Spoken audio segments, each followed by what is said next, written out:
Just cause little tease.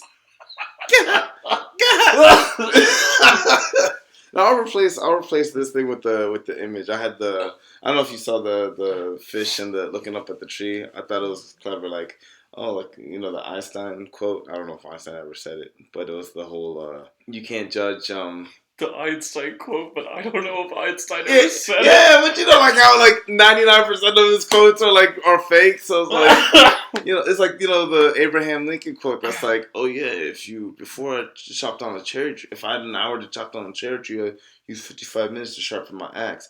But then like you dive into the details and just like no one's like I don't think he's ever said that, but we just attribute it to him. So like the Einstein quote about the fish and the tree is like, oh like everyone's a genius, but if you judge a fish by its ability to climb a tree, then it'll live its entire life thinking that it's stupid. So it's like, oh, that sounds deep, but I don't know if Einstein said it. He might just be like, fuck fish.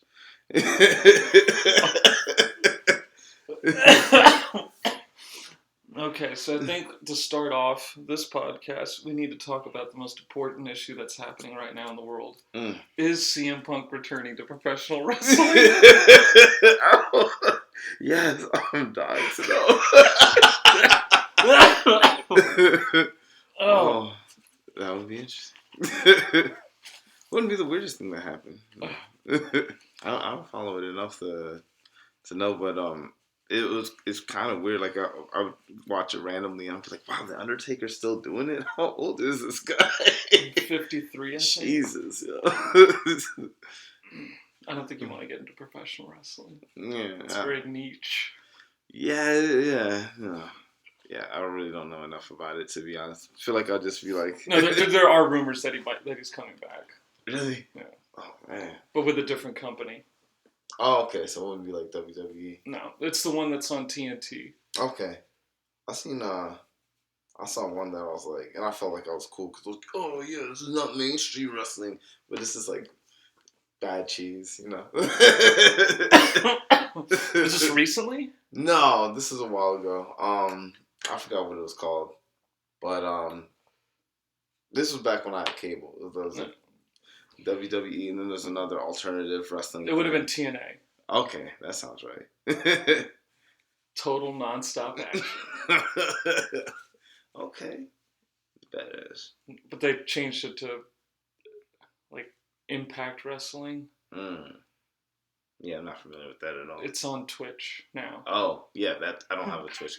Yeah. It's not. I don't think it's on TV anymore. Way to make an impact. What were you saying about I just recorded it way too late.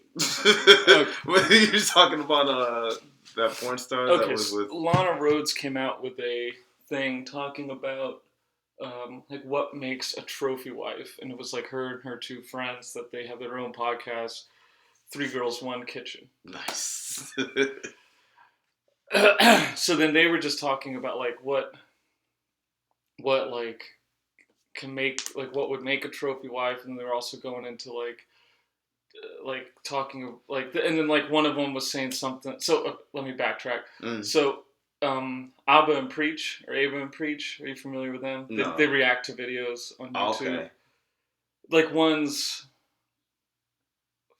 from like the Caribbean, I think, and then the other one's like I think like Ethiopian or something like that. But they're in Canada. Okay. They're both like comedians, and they've been doing these reaction videos. They've got like 1.5 million subscribers. Like they're big like that. So they were reacting to this video. That's how I found out about the video. So basically, they're going about like what makes up a trophy wife, but they're like giving their own like versions of that. They were like like talking about like having confidence and like doing what you want, and then like it's there. Everybody's like the two guys are like loud because like none of this is about what the trophy wife is, because the whole point of the trophy wife is it's because it's what the man can showcase. Yeah. But what he's made so much, so now he's gonna have the trophy wife because that's what he gets as the reward for all his effort. All of that. So it's like it literally has nothing to do with you. Yeah. That's what. So then she would say like, well, I'm just wondering if I could still be a trophy wife because she's a relatively attractive woman, but like.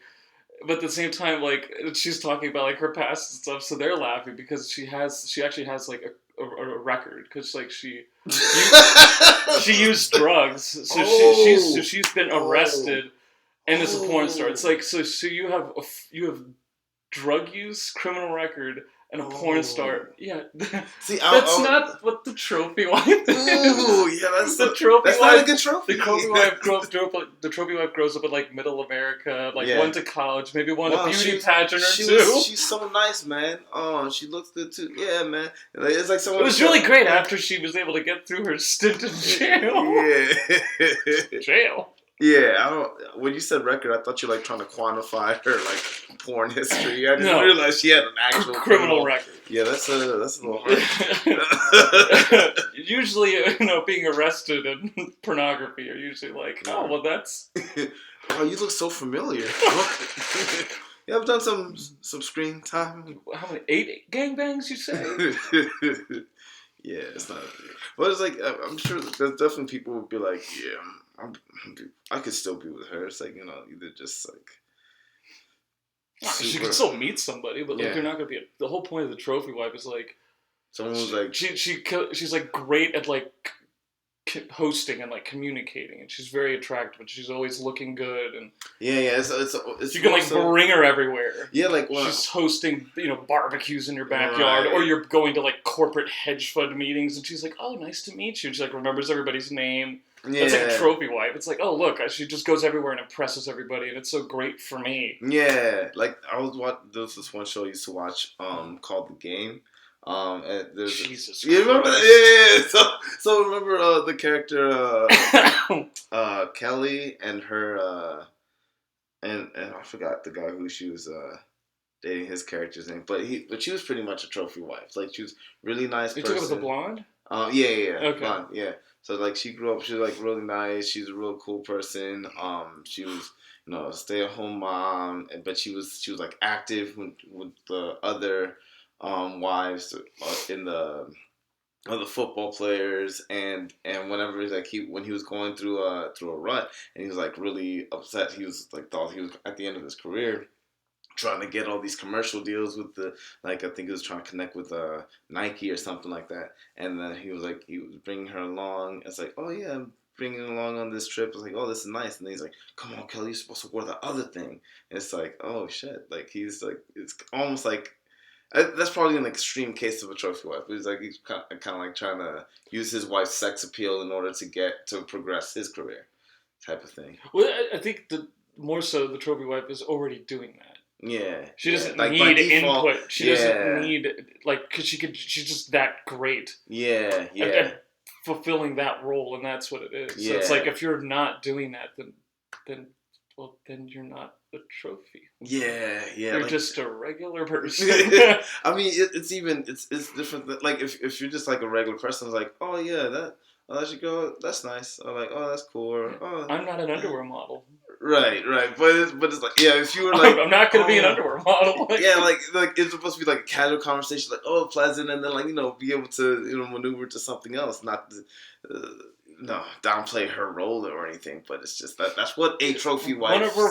One of her friends I don't said think it's something to aspire to, but it's fucking all right, whatever. Yeah, I mean, if that's what you want to be, though. Yeah, because you're attractive, you're relatable, like you're good at communicating. She's like, oh, like I want that life, so then that's what you're gonna go do. Right. Yeah. If you're not that person, then what are we talking about? Right. Yeah. I guess it goes back into the conversation I was too drunk to have last time about being like the man being a provider, and if it's that kind of relationship when it's like, oh well, I'm okay, like I meet this. We're both sitting at a table because of different reasons with the same end goal. Yeah, it's like, oh, you want this, I want that. It's like, but you're all sitting at the table for like a reason. You're there because you got invited. Right, and you choose to stay there. Yeah. Like, oh yeah, I acknowledge that I'm in it for the lifestyle. Like, I just want this lifestyle. Like, I'm not really. And I think this is where you were missing. Just because they're in it for the lifestyle doesn't mean that there's connection, an actual personal connection being made. Yeah. But when you see people getting divorces and like ugly marriages, that's when like nobody was doing it for the right reasons. Yeah. Whereas they're at the table for a specific reason, right. and then from there you navigate that water. Yeah. I think I was just getting too.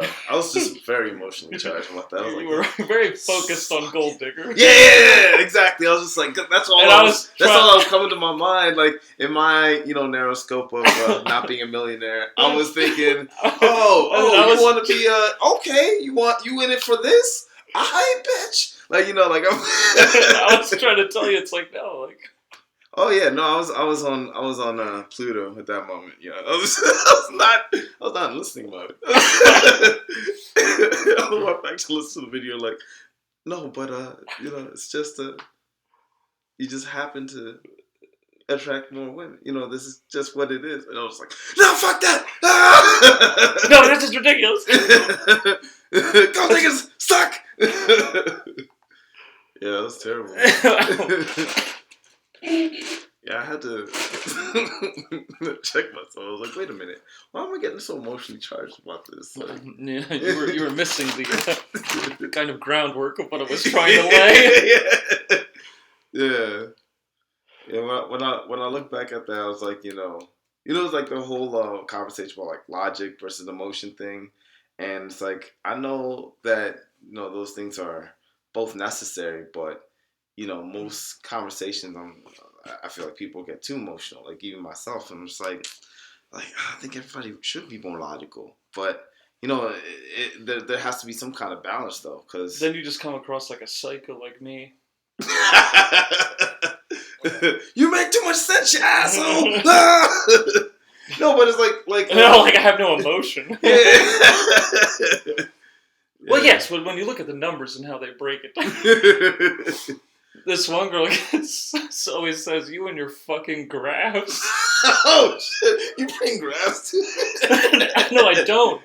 She's equating how I approach situations. It's like, oh, you always have fucking numbers. You always got graphs. Like you can't just like talk about something. Like you always have to have like sources of references.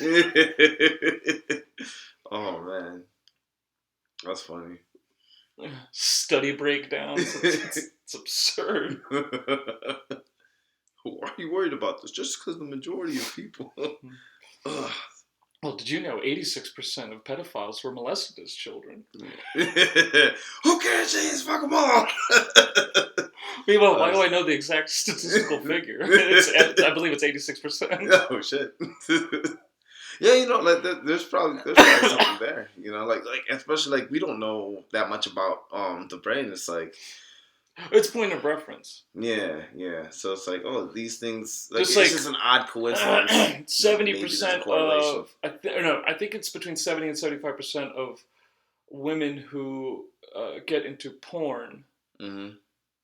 Now have daddy issues or something like that. No. Were molested as children. Oh wow. Wow. Well, because it triggers their sex. Oh, I see. Yeah. So they know what sex is. So before, like the moment puberty, even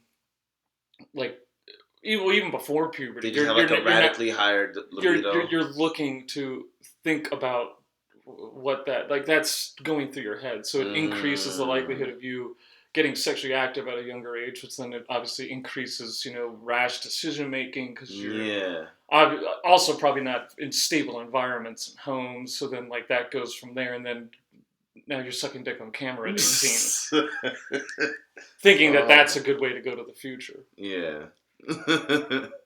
Yeah, it's like when you get an idea in your head, it's like, oh, I don't care what anybody else thinks. I'm just gonna, You start to rationalize why you do or why you think the way that you do. No one can tell me what to do. It's my body, my choice. Yeah. Well, it's also your future you just ruined. Yeah.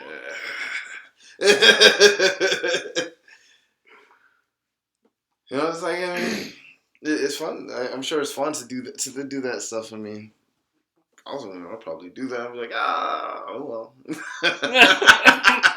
But it's like, but you could acknowledge, like, okay, well, chances of me being a trophy wife later on down the line being a wholesome person. To be a wholesome person, but just like, but with the chances of me being someone like bringing to the table that in a relationship, like, oh well, I want to represent this to you and people who are around you who might or might not have seen my work. It's like you might not. That's probably a little bit far fetched. Like that might not happen. Well, the problem is very few people go into those situations with a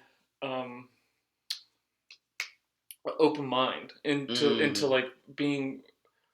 These are the decisions I'm making, and then I understand there's gonna be this, that, and the other. Because like some people, Lisa Ann is like a really good example. Do you know? No. Nail and Palin chick. Nail and Pale? The chick who pretended to be, who resembled Sarah Palin. Oh, yeah. So she got into porn late. I believe she was in her like mid to late 30s. Oh. But I mean, I don't know if there's damage in her life or anything like that. But she got into porn, and I think she had a more realistic approach to it because she became a producer, director. She's written books. She goes on podcasts. She's very when she goes and discusses things. When she is like kind of, I don't want to say, well, I guess like attacked or like pushed on certain things when she goes on interviews and podcasts. Yeah. She never really loses her emotion. She's very in control because she's very honest with who she is. And she joined in much later. You said she started in her like 30s? Yeah. Oh, yeah. Well, I believe. But I mean, like, her approach of her being in that industry, she's very open and honest with who she is. Yeah. So it's harder for you to like hold her down and put those type of labels on her. Yeah. Whereas someone who does it for a few years in their 20s and now they're 30 and like, oh, well, it doesn't define me. It's like, yeah, but there's like hundreds of hours of you getting fucked on camera. Like, out there for the world. Like people make decisions like that. So it's like, if they see you on a regular basis in one dynamic and you try to introduce yourself in another dynamic, like it's not gonna. Those are some really old the funny movie Airplane, and it had a that movie. You remember Kareem Abdul-Jabbar was in it, and then it's like and there's like a funny take, and then like he's a pilot and or one of the co-pilots, and this kid is being shown around the cockpit, and then like he sees Abdul, he's like, "Hey, don't you play basketball?" He's like, "Nah, kid." And it's like it kind of a knock towards that. It's like, oh, this guy's like obviously a basketball player, but. It's like you see him in another profession. My dad says you slack on defense. Yeah, he went off on the kid, picked him up. I forget who he referenced. I don't think he didn't say because Bill Russell wouldn't be playing against him. He referenced somebody. It's like you try, taking so and so up and down the court for 40 minutes. Yeah. And then tell your dad. Yeah. And then the plane's about to crash. he changes into his Lakers gear with goggles. See his legs just like this. Oh, because he had the fish. Or whatever the fuck it was. Remember the fish was bad, so everybody was dying. Yeah. But it was making fun of that thing. It's like, oh, you do one thing. People are gonna see you the way that they. Even if they're not used to seeing you, they're going to make a preconceived notion based on how you look and how you talk and all that jazz. But I don't want to say it was Lana Rhoades, but it might have been because I think she has a kid or something like that. Mm-hmm. But like former porn stars will say like, "Oh, I wish I didn't do that," or "Oh, I wish I could take away all my films and everything like that." Where someone like Lisa Ann, I mean, to my knowledge, I don't think she's ever talked about regret. So she kind of leans into it, which. She owns her past. Yeah. It's like, oh, that's and her decisions. And I can stand beyond. The problem is that when you're young, you're not thinking about things long term usually. So then when you're older and you're like trying to erase your past, it's like you can't erase your past because it's there. Like, yeah. You made decisions, and now you're gonna have to live with those decisions. Yeah. Young people don't think like that in the future. Yeah, it's a different skill set, But 16-year-olds should vote. Yeah, it's definitely what we need. Adolescent teenagers with with hormones raging through their body, making decisions that will affect me, and Yeah. I'm in my 40s. Yeah, it's like, oh, yeah, I feel comfortable with this. Yeah, it's like, I think we should. I think you should need a license to vote. Like, I think you should just like, all right, like you have to. We should bring literacy tests back. Yeah, yeah. Like, do you know what? Do you know what this is? Like, because some people, I think they should just go in like, and just they'll look something up online. Like, oh, what is this party we're voting for? It's like, oh, this stuff. Okay, I'll just vote for that. But like They're not even looking that up. Yeah, oh, well, that's. Oh. Do you really think a 16-year-old's looking up party platforms? Yeah. They're like, yeah. Oh, I don't know what this means. Oh, this sounds good. Liberals this had less words. Liberals are stupid and Republicans are racist. Yeah, that's all it is. You can't win. Either you're stupid or a racist. Yeah. It's like, wow, really? Like, you think 50% of the country's stupid? Or you think 50% of the country's racist? Like, do you know how awful it would be for you as a black man if 50% of the country just hated you? Yeah. I'm like, I don't. It would be so much worse than whatever you deal with right now. I don't think that's what it is. Like, that's highly improbable. Because like racist is so much is even different than like a prejudice. Yeah. Like your neighbor might not like you, yeah, but they're just like they keep to themselves. They don't bother me. Let's keep it that way. Yeah, I think and you don't even have like confrontation. But if they were racist, they would like eventually it would seethe over and be like, "God damn it!" Yeah, I think people keep your kids off my fucking lawn. Like you conflate what that word means. It's like you know, it sounds meaner, so I'm just gonna use this. I don't really understand what it means, but yeah, racist. Yeah, you know. And then you like, well, no words mean anything anymore. Dangerous doesn't mean anything anymore. Yeah.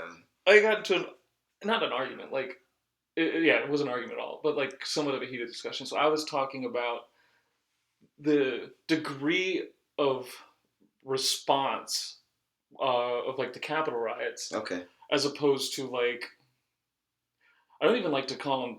People will call them like Black Lives Matter riots. I want to call them like opportunists, and then like Antifa. Yeah. Those riots, because it's not like civil rights activists or just go, oh, rob that liquor store. Like that's not what's happening. Right. Like I really care about this issue. Now I want a big screen TV. It's like, no, that's not. They're not connected, but they're they're. They get labeled. They're all stupid. Yeah. So like, if you think, oh, everyone who thinks this way is stupid, then you think, oh, of course they would do this. But I was trying to explain. It's like, look to the degree of what happened at the Capitol, and then like a bunch of people with masks burning down a police precinct. Mm. It's like you had people. There's like videos of people walking in 2 single file lines into the Capitol. Yeah. I'm not afraid of that. I don't like it. Right. Like, it's not good that happened. But I'm not, Yeah. Oh, these people taking selfies at desks. Yeah, it was an emotional response versus a logical one. And it's not to say, like, one's back worse than the other. It's no, but they shut down D.C. for months. Yeah. Like, with the National Guard, street closures. Yeah, they could. It was like to calm down tensions. Every street had, like massive carrier trucks blocking it with like multiple armed like military and everything. Yeah. And I'm looking at it because I was living in DC at this time. I'm like, there were people looting stores and looting pharmacies for drugs. Yeah. And there's a massive police response for a bunch of people from the Midwest that took selfies. Yeah. I agree. It was like, people died. And it was like a couple hours. It's not like they removed them from the Capitol and then they went and started looting Starbuckses and like beating other people. Yeah, they had a very. It was literally like, oh, we had our crazy moment. Yeah. Let's go home and go to the hotel. I want to watch Jeopardy. Yeah. I think it is what it signified, the fact that some people did die, and like the significance of. Also, there was fake news around that. Did you remember the cop that like died? Yeah. He didn't die from that. He had like a stroke. Oh, really? Afterwards, yeah. Oh. Oh, Two or damn. three people had heart attacks, and then one woman got shot in the head, and then one cop didn't get hit or anything like that. He just suffered like a heart attack or something like that. Oh wow, I didn't know that. But yeah, but I So saw one person died based off of violence. Damn. And no buildings were set on fire. Yeah. And nothing was looted. Yeah. Or to like an extent. I think it's just the principle. Like they were upset because like But we're still talking about the Capitol riots. Yeah. Is it a riot? They broke some windows, like. Yeah. Or like that one window going into like the floor. Yeah, yeah. I think they're just upset that many people were able to come in, like without. And then the cops let them in. Yeah, and I guarantee you it's because they got the instruction like, hey, people are upset. You know, some people are going to show up. You know, you don't want to escalate it because everybody's emotions are running on high. So just let them do what they do. The FBI even acknowledged that they had agent provocateurs in there. Yeah, yeah, for sure. It's like with the opportunistic and Black Lives Riot and Antifa, like they're all just like, because like when you put your people in that kind of situation, or when you present that kind of situation, people are gonna look at that with different attention and be like, oh, I'm a fan of anarchy. Let me do this. Oh, I'm angry about this thing that I don't understand. Let me attack this indiscriminately. Which is the hypocrisy of it. Like, I'm watching people firebomb businesses. Yeah.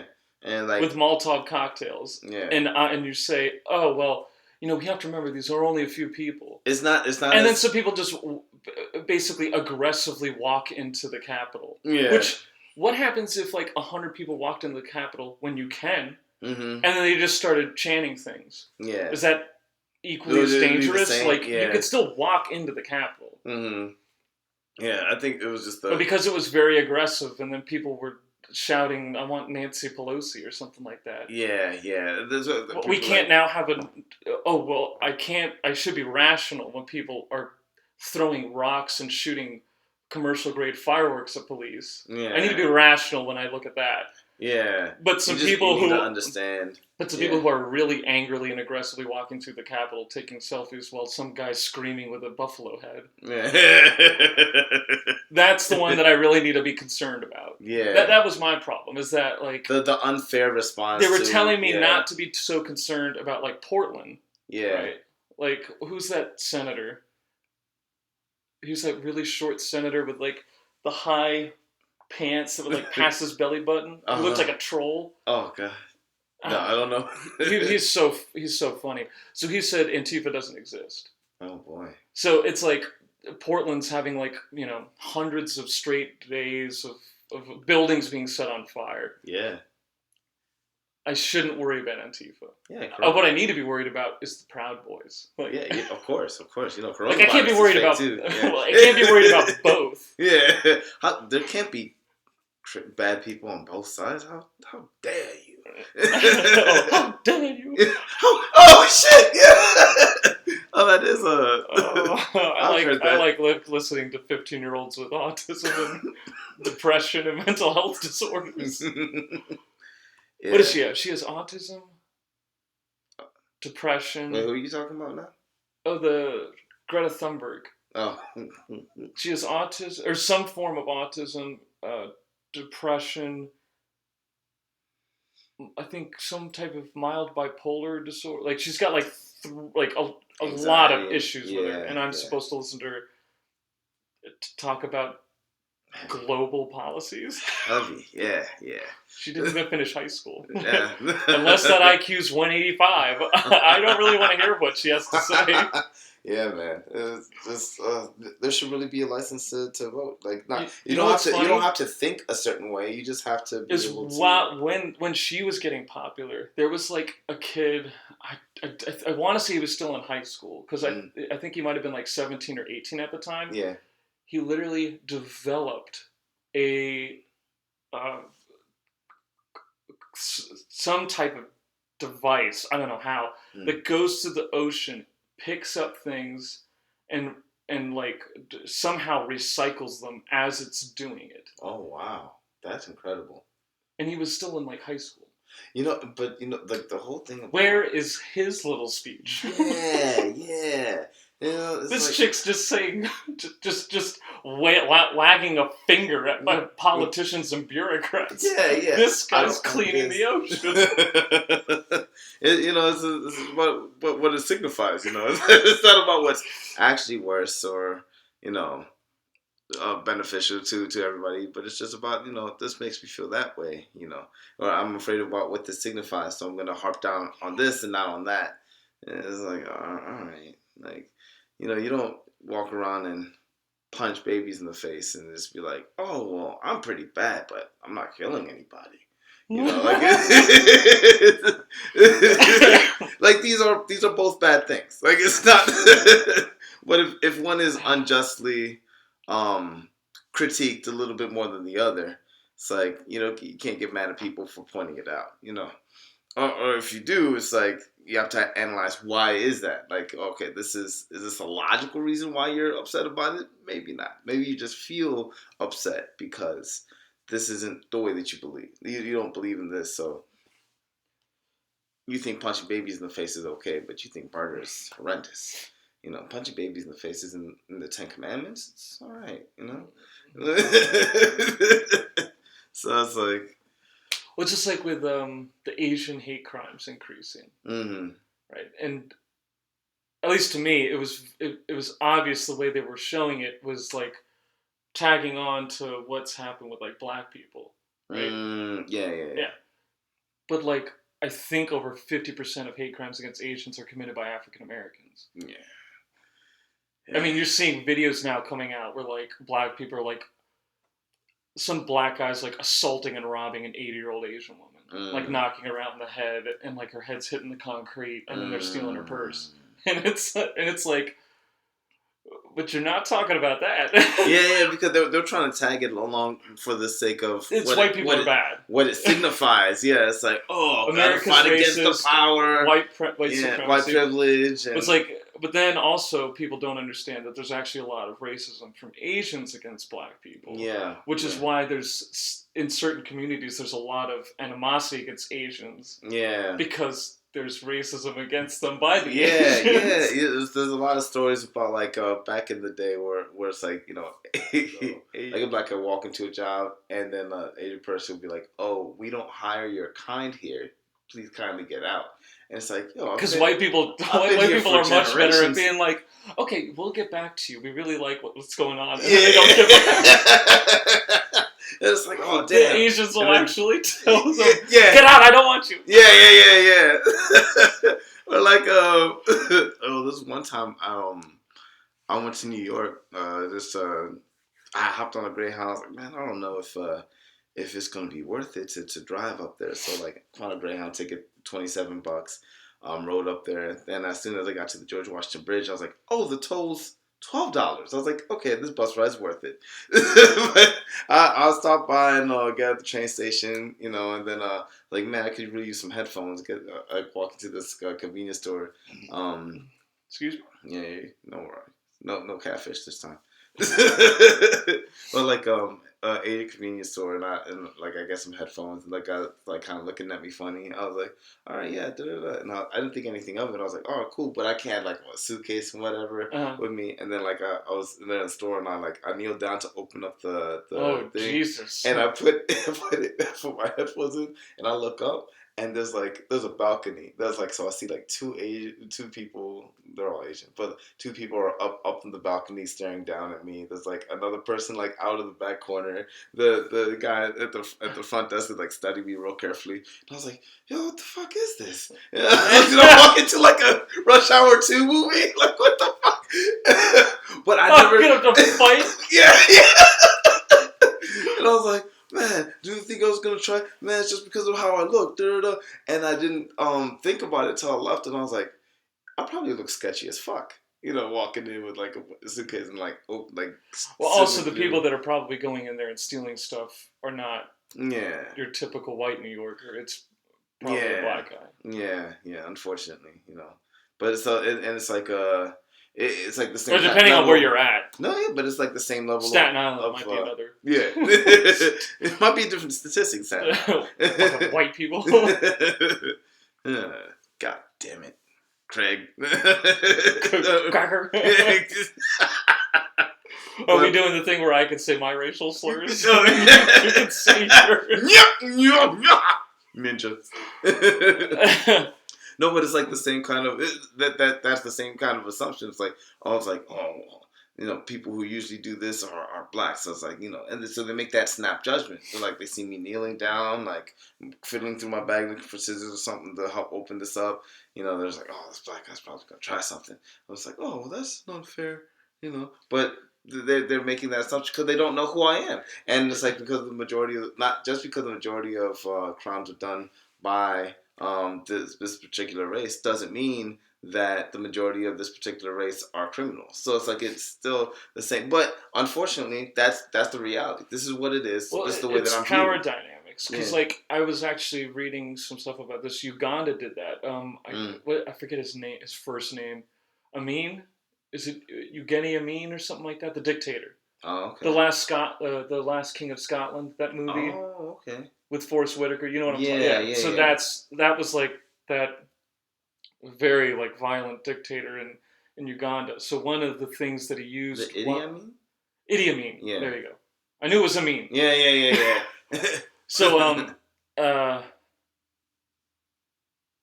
I'm sorry. What were you going? You said okay. So Uganda was during he was already into his like presidency. Okay. But he was like you're obviously as a dictator you're trying to control things and get more people on your side and this, that, and the other, right? Right. So he he basically found a way to supersede the courts in like a way that like they couldn't take back from his ruling. Okay. If that makes sense. He's somehow I forget exactly how he did it, but like the courts couldn't do anything. Navigate around. Somehow he was able to do it. Where he basically there's a very, very large South Asian population. Or somewhat of a South Asian population in Uganda at the time. And he kicked them all out. Damn. Because they were predominantly the business owners. Yeah. And he didn't like that, them coming in and power? No, they had been there for generations. Yeah. They were like Ugandan citizens. Yeah. But they were like Indian, Nepali, or whatever. Like, yeah, there's a lot of Southeast Asian people in First Africa. Like, to the point, like, there's a whole cuisine in South Africa that's very Indian. It's just that's like funny. There's like really large influences. But they were predominantly the business owners. But what was his goal? Like, it was just like the Germans and the Jews. Yeah. They were a lot of the business owners and were accumulating a lot of the wealth. And he, in order to get more like support, was telling the people of Uganda, we need to remove these people. They're leeching off of our and they were pretty for it. They were like, good, right? They're seen as other than already, so there's kind of like this underlying feeling, and then he just kind of like it's giving the real Ugandan people more money or whatever. Yeah. So then there was an economic collapse because all the Africans that he was putting, that they were getting these jobs, had no business idea. And like it was a crisis. Like I think like their GDP like dropped like 70% within like a year. Damn, that's intense. Oof, business moves.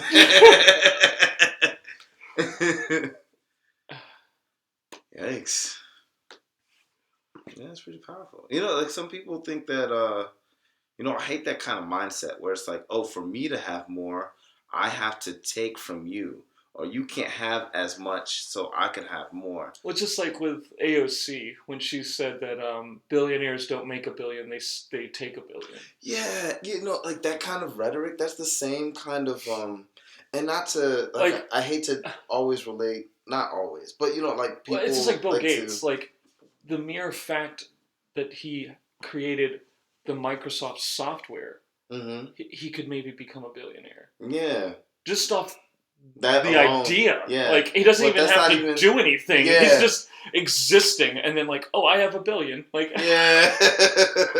Well, it's like the rhetoric that came out of Russia and Germany and Eastern Europe at like in the early 1900s was well, it's that like of, it's the slogan you "Eat guys the have, rich." yeah, they have this idea, like, there's this whole concept of, oh, you work, you get paid off of the sweat off your back type of thing. So then they didn't understand when it's like they had all these other kind of businesses like banks and stuff that made money without, and people weren't like going out and like tilling the field and like putting all this work, and the majority of those people happen to be Jewish, and so that's what I think, that's where the anti-Semitism came up at, because Jews for the most part have always been a culture that cares for their own and builds. yeah, and then it's like, oh, well, and then they believe education, have this air about themselves. They think that they're chosen. If you don't and, become a doctor, you're a loser. Like right. So I'm going to encourage you to push succeed this thing. in So it's these like things. so of course their culture is going to produce more people with economic value. Right,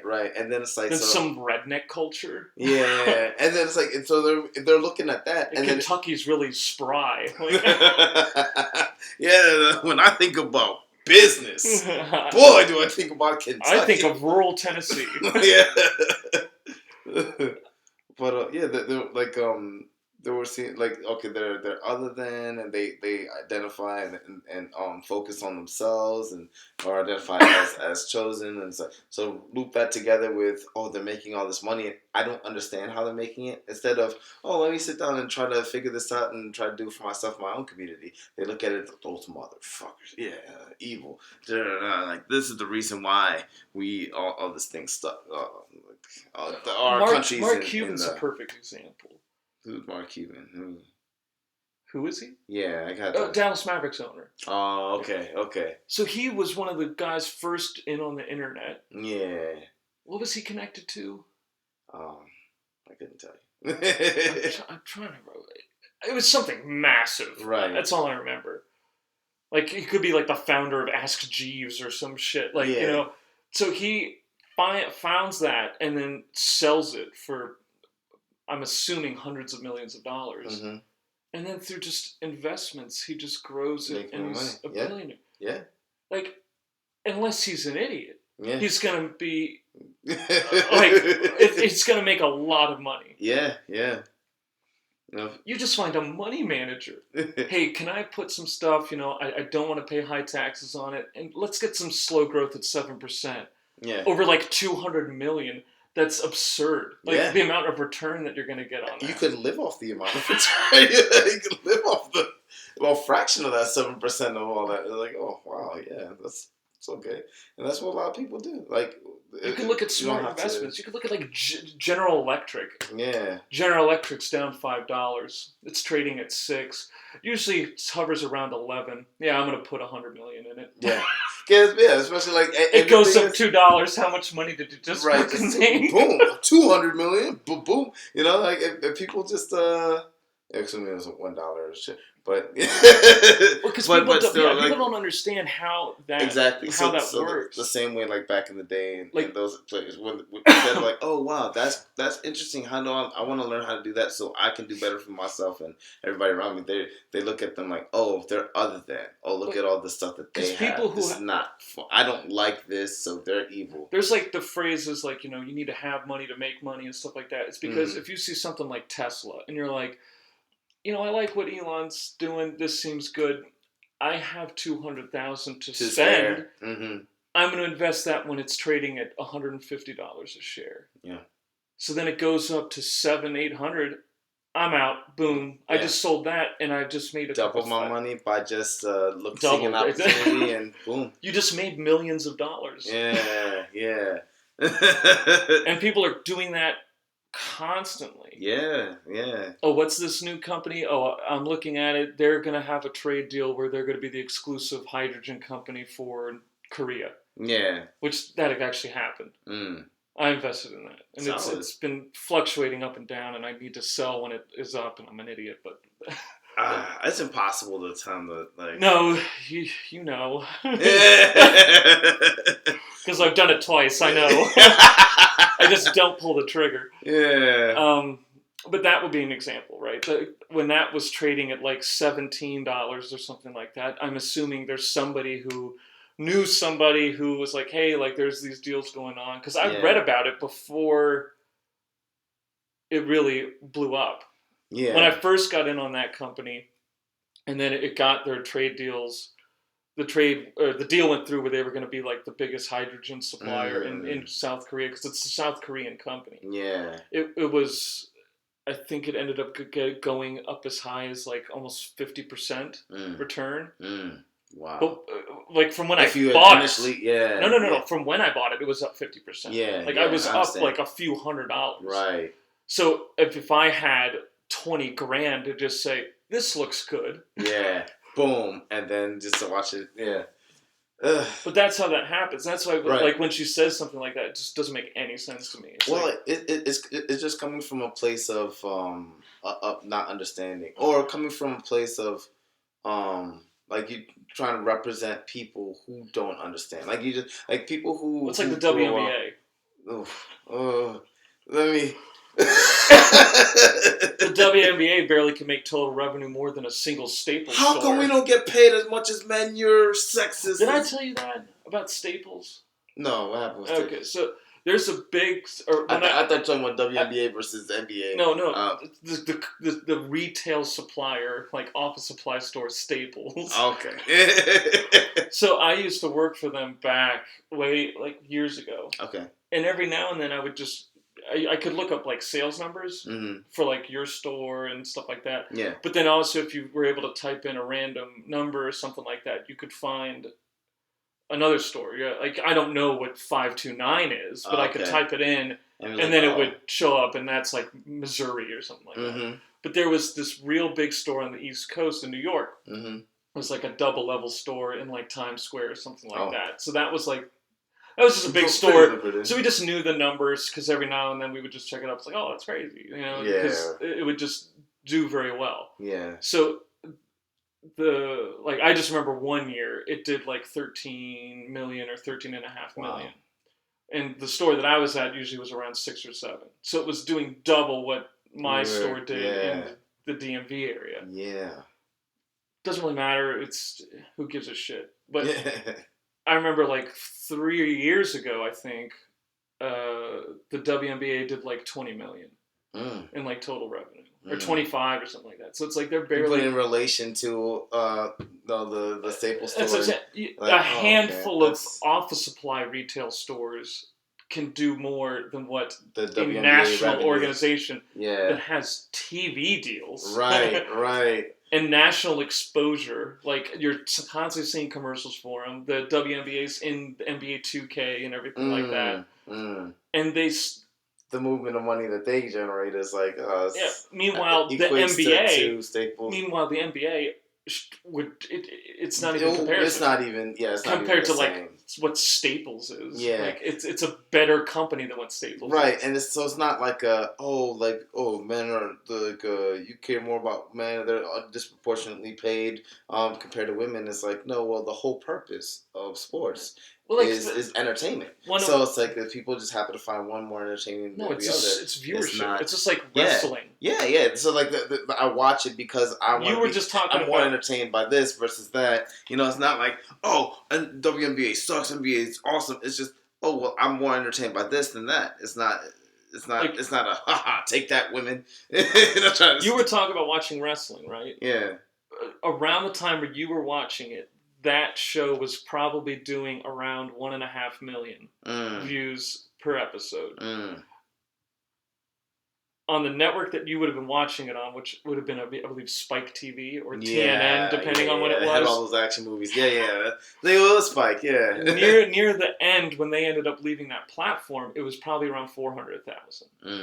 Then it started going on it went streaming on services. Not streaming, other minor channels. I can't even remember what the hell they were off the top of my head. But and now it's down. I think it might be on Fight TV or something like that they show. Okay. Now their numbers are around 185, 230,000. So how can you pay them like 1.2 million? Right. If they're not even getting a million fans. Yeah. Right, because your advertiser value is it's not there. Right, and that's all where all your money comes from. Meanwhile, the show on TNT, most of it, that merchandising and meanwhile, the show on TV tickets. on TNT, if they do over $1 million, it's not even an issue. Yeah. So, but viewership is down in general on everything. On television. Television, sports, and stuff like that. So like this wrestling company on TNT, I every now and then talk to my friends about it and stuff like that. So like I know the numbers, and then I'm a number guy anyway, so like it just retains. You and your graphs. Just so everybody knows, I remember this shit.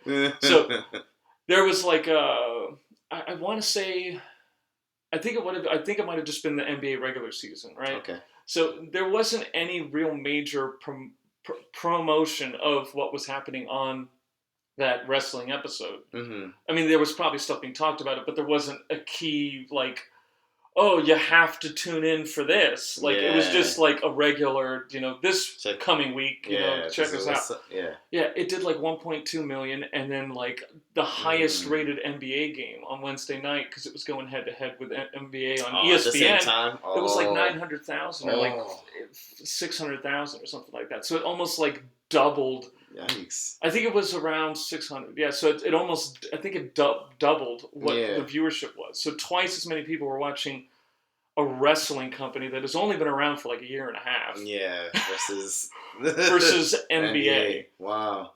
So that's why I made the joke about CM Punk. It's rumored that he's going to sign with them. Oh, okay. And that deal is probably going to be around $2 million. Good if you were to guess. But they can do that because he's not playing basketball.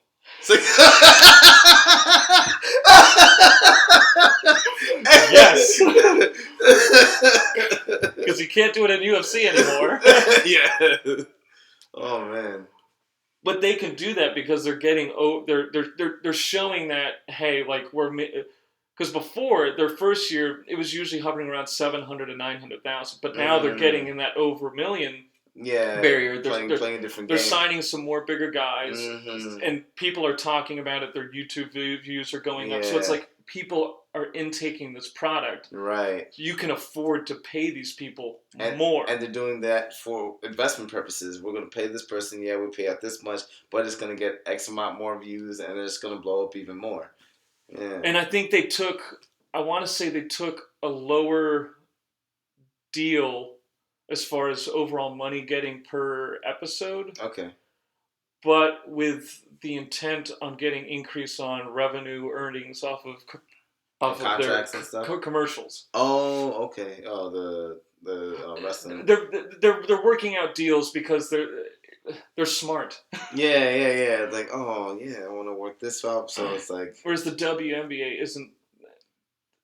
Well, this is not that they're not smart, but it's like they're not going about it the right way. Yeah. They're trying to compete. They're like, oh, we're just as good as men. And it's like... Right. It's like you should be doing your own thing. Yeah, exactly. It's like, like DC versus Marvel. It's like, it's just different. You can't say one's better than the other. You gotta lean into your strengths and show... Exactly. Okay, like No, I was going to say the Punisher, but that's Marvel. Yeah, but Batman versus... you can't say, like, Batman is... I think he's just as good, if not better, than Captain America. They are two completely different characters. Yeah, two completely different universes. Like, it's not... Not only that, but Marvel's going on a good run, so if you start doing that, you're just going to look like an idiot. Yeah, that's why I was upset with... I didn't even watch Justice League. I was just like... I heard Snyder's Cut is good, but I haven't... I mean, I don't know. It's hurt my soul. DC's hurt my soul lately, so I mean, I like the Suicide Squad. Looks good. I mean, to be honest, I like the old one. You did. I did the one. Will Smith is out, and my man Idris Elba's in. Yeah, I like both of them, but it's not like I didn't even look at it like, oh wow, Will Smith is in this movie. I thought it was like a decent movie. Like I was just waiting to say "Welcome to Earth." It's a decent movie, man. It's like that's the best worst movie of all time. So good cheese. We will not go slowly into the night. We're going to move on. But I was when I was a kid, I was so convinced I was the actual president. Bill, was such a powerful. Bill Pullman. Yeah, I was like, yeah. I think it's the bill that got me. But yeah. Suicide Squad. Like the thing that I liked. I was trying to think of what movie he was in the 70s. It was Bill? Spaceballs. Oh. Bill Pullman. He's in Spaceballs. Oh wow. He's the Han Solo guy. Okay. Whatever the fuck his name is. Yeah. I forget what I didn't watch Spaceballs. I just know Barf. Right? I watched Airplane. I haven't watched Spaceballs. Someone was telling me about Spaceballs because of Airplane. No, you should really watch Blazing Saddles. Yeah, I've heard about. I hear it referenced all the time. Like I love Men in Tights. It's like one of my favorite movies. It's like a black sheriff. The blind guy. He's black. You're like, Who worked in Blazing Saddles? Everyone's like, oh. People in like middle age, middle kingdom England are like, oh yeah, Blazing Saddles. Well, because Mel Brooks directed both. Oh yeah, he directed, that's hilarious. He directed Men in Tights. Okay. Any comedy that has singing in it, he directed it. We're men. We're men in tights. Yes. So good. But Dave Chappelle with a snapback. Yeah. Yo, those two. And then they had what's his face in the beginning? I'm terrible. He was in the jail with the Robin Hood character. It's been a while since I've. Yeah. I couldn't. He's a famous singer. I can't place his. But but like with the Marvel DC thing, just to jump around for fun. But it's like the Suicide Squad. Just I'm gonna defend the first one for a little. Like the thing that I liked the least about it was that they were trying too hard to introduce all these characters. Like if they had all like individual movies with the Flash and this guy and Batman and this guy and Superman. They had a few movies like that, and then they were like, remember these bad guys? It just seemed like they were trying to capitalize on what Marvel was doing. Yeah. Instead of to do their own story. Yeah. Run your own race. It's like, you can't. You're not gonna win by looking. Marvel did movies for like 8 years before they did the first Avengers. And I think, right? Yeah, it was. I don't know how long it took. The first Marvel movie was in like 2004. No, I think it was 2008. Well, Iron Man was 2008. I know they had. Sure, it was that long ago? Yeah. I mean, that recent? Yeah, I thought it was longer. Iron Man was 2008. Well, they might have done because they've done. Not 2004. 2004's. They've done a few iterations of the Hulk, so I don't know how far back those go. But, no, the Hulk was 2004. Okay. The Eric Bana one. Yeah. I like it when I lose control.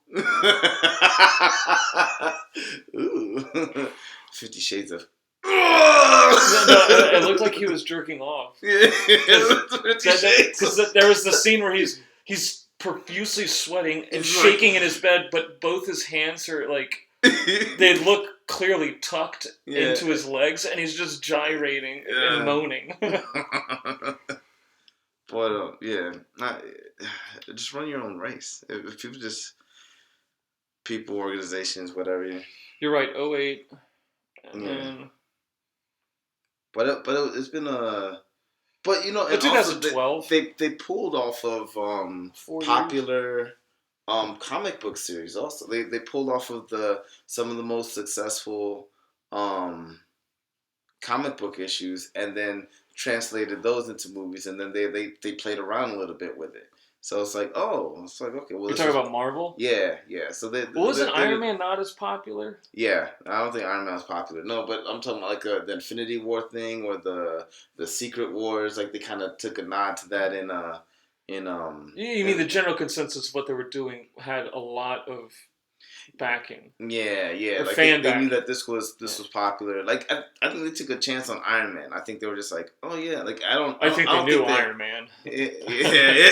I don't think they knew that it was gonna blow up like it did. They were just like, oh yeah, let's try this, and then they're like, oh okay, let's try to move it in this direction. And they've been trying to drop hints here, and like, oh maybe we'll like spill into something new, but or spill into the next. Hopefully we'll be able to get to this part. But I think it was just good. It was just And then they were able to be off like Secret Wars, where or they find out Captain America is actually a Hydra agent, and so like they kind of took a nod to that. So when he went back in the past, and he's in the elevator with those Hydra agents, and it's like a knockback to the other movie where he's fighting. Oh, and No, but they're cool with him because he thinks they're gonna fight. Yeah, because they did in the Winter Soldier. So like, oh, he knows this position, and then he knows like, oh, these guys are getting ready to do this because he's been there before, and he leans over and goes, "Hail Hydra," and they're just like, "Yeah," and that's kind of like a nod to the like, oh, that's why they think he was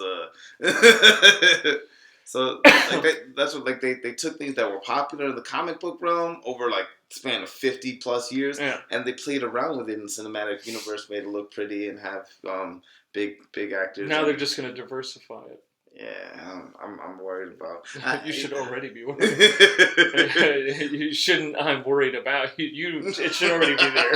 Like not that I'm like, oh, I'm not scared of diversity. Like it's just that like I'm scared. No, it's diversity for the sake of diversity. Yeah, exactly. Like I love like like Black Widow. I thought was an amazing character. Like her, I haven't seen the movie, but like her. It's good. It's what you would expect it to be. But like her introduction in Iron Man 2, I thought was phenomenal. And then like, how she's played in other strong female Marvel characters, are like, oh wow, this is. But she's an actual character. Yeah. But then like when who they existed, had that, who is playing who she's supposed to be playing. Yeah. But they played around a little bit. So like if you want to go off the beaten path a little bit, fine, okay, like I'm flexible with it. Like it's not like I'm against it. They're characters that have been written down. Keep them.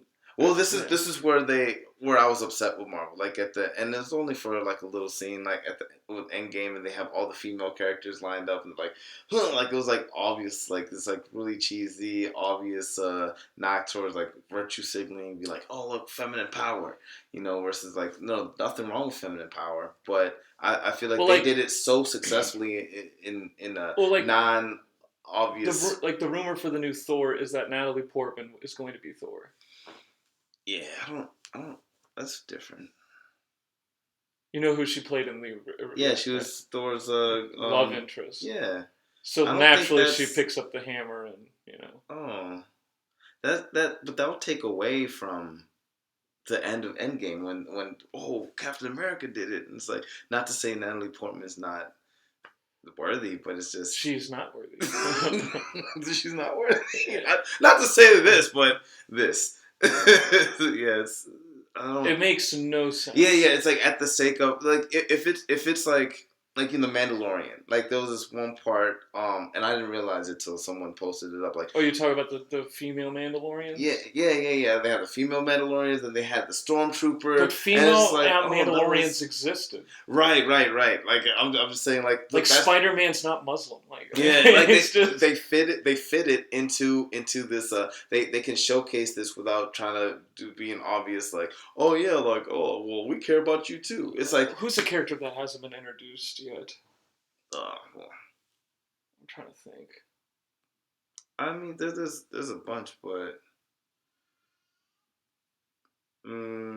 like they haven't, like they've done it before, but they're talking about doing it within the Marvel universe, the Fantastic Four.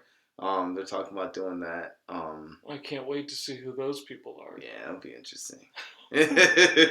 I like the last Fantastic Four also. Like I liked it. I like the origin of it until they got their power. Well, I like when they got their powers. It didn't make any sense. I like when he was on the run. They were in their 20s. Yeah, but it's like well, maybe they were like the brightest mind at the time, and they're able to do these all phenomenal things like that one. But their ages are completely off. Yeah, well, like the kid, compared to what it was, but it's like they're having fun with it. They're just throwing a little spin. They had a lot of fun. Yeah. That movie was terrible. Yeah, I don't dislike it. I was a fan. I actually enjoyed it, but like then I feel like they rushed it at the end. There was a lot of brooding going on too. Yeah, there was, but like I feel like it would have been a good like origin story movie, and then like build up into something later maybe instead of like trying to jam pack everything right then and there. It's like, oh, I think that was a little too excessive, but it's entertainment, so it's subjective. It's like different people like different things, but I just don't like it when people try to make obvious knocks towards like overt advertisement or overt like oh, I'm gonna virtue signal now versus like oh, like I want to showcase feminine power. It's like okay, there's a way that I can write that in. Like I'm versus I'm gonna be lazy about it and just boom put them on screen like there they are. It's like That was one of the worst scenes in movie history. Is when Thanos headbutted Brie Larson and she no sold it. Oh, I forgot about that. Yeah, it's like I don't like I don't like handouts. I'm trying to like I just don't like. I was so mad. I was like, she no sold it. Yeah. A headbutt from the most powerful being in the universe. Manhandling the three strongest characters in the Avengers single handedly, and then okay. So why didn't we just have her? Yeah. We didn't need any of these people. Right. Like like I should say the Scarlet Witch. Like especially with the new series, the WandaVision. They did her like I thought they did really good with that, where they showcase like, oh yeah, she's. Don't ruin the end. I won't. But I've seen like 6 episodes. Yeah, it's interesting. Well, like they showcase like, oh yeah, well she has all this power. But hers is through growth. Right. It's like a true hero's journey versus a lazy like, oh like, here you go. What's her name? Jean Grey. Yeah. Like it's not like she just woke up and was like, "I'm the Phoenix." Yeah.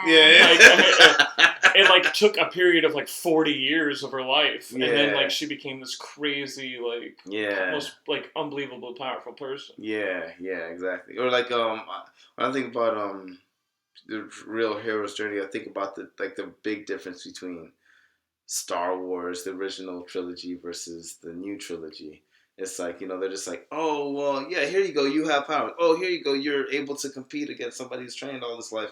Yeah, because, oh, you're able to fly aircrafts and spaceships even though you've never flown anything in your life and never trained for it. Yeah. Versus in the original trilogy where it's like, oh, I wanted to be a pilot and I can't because situationally and, oh, my folks are dead and, okay, go out on this adventure, and then at the end of it, there's this big spaceship fight, and it's like, oh yeah, and then he even inputs it like, okay, this is the plan, and then he's like, oh, haha, that's easy, I could do that, and someone else like even confirms like, oh yeah, Luke, yeah, it was just like back in the day when we were doing this, or Luke said that to somebody else, and so it's like, oh, like this is a true like. Okay, this is a real skill that's developed, and he's gone on this journey. And at the end of it, this is just like hunting whatever the fuck he said, like wagga bats or whatever. Some creature. Yeah. And then it's like at the end of it, it's like, oh, they saved the day, big success. And then the next movie, he's in there in another ship with somebody else, and you're like, oh, the star pilot's about to pilot again, and the guy says his co-pilot's like, oh, I feel like I could take the Empire all by myself, and then they get wrecked. And throughout that whole movie, they're just getting wrecked. And it's like, oh shit, like there's challenges and growth, and like he realizes that he's not as strong as he thought he was, he's not as capable as he thought he was, and then he develops and throughout the story versus the new Star Wars movie where it's just like, oh yeah, here you go, there it is, yeah. It was like same thing with the feminine characters in not. I can't say the female characters weren't developed in Marvel, but it's like it looks like the ones that they're trying to develop into this new storyline are just like handouts, like the Star Wars movie, versus strong characters that are like either written in or built in, or like you just develop a story around it instead of just lazily like, oh, here you go, yeah, you're powerful too. It's like that, like don't like I feel like it's patronizing as fuck. Like it's just. Don't do that to me. Like, let me get in on my own merit. Like stinky poo. Yeah, poppycock. It's a terrible anal bead.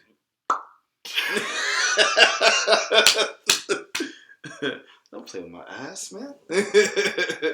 being 100% logical, that's not a great thing. Like I was trying to think about this emotion versus logic thing, and it's like, I think about the extremes, like, you think about plenty of extremes when it comes to emotion, but when I think about extremes of logic, the only thing that really comes to mind is like iRobot with Will Smith's character, like he dove in and tried to save this little girl who was drowning in the car. We talked about this the last episode. Oh, did we? Okay, I just like repeating myself, I guess. Where the robot saved him because he had a higher chance of surviving versus he had grafts. But like I thought it was so it's like in that instance it makes sense, but I was like, oh, like when would emotion make more or like what's the situation where like besides that where you could input more emotion into the decision versus logic, and I was like really struggling to figure that out. So, but and then you showed, what was that show that you were talking about, the Sex Life, that like cheesy, yeah. And you talking about it, and I got really angry. I was like, like what is this? And she was for the streets. Yeah, she was for the streets, man. I was like, and then that man took a streeter and made it a wipe. And then I watched. I told the missus about it, and she was just like, "Oh, she was." It's like, no, I saw a preview for that. No, it's like it's not that. It's not like she's like this promiscuous then like she started thing, watching that it. She's person. like, oh. Yeah, she's trying to defend it. She's like, no, it's not, like, he was ignoring her, and da-da-da. Like, alright, like, maybe you're right. I don't know. Like, he just told me this, like, maybe he was looking at it in one way. He's like, let's watch it. Like, we were watching it. He's like, yeah, never mind. I can't defend that.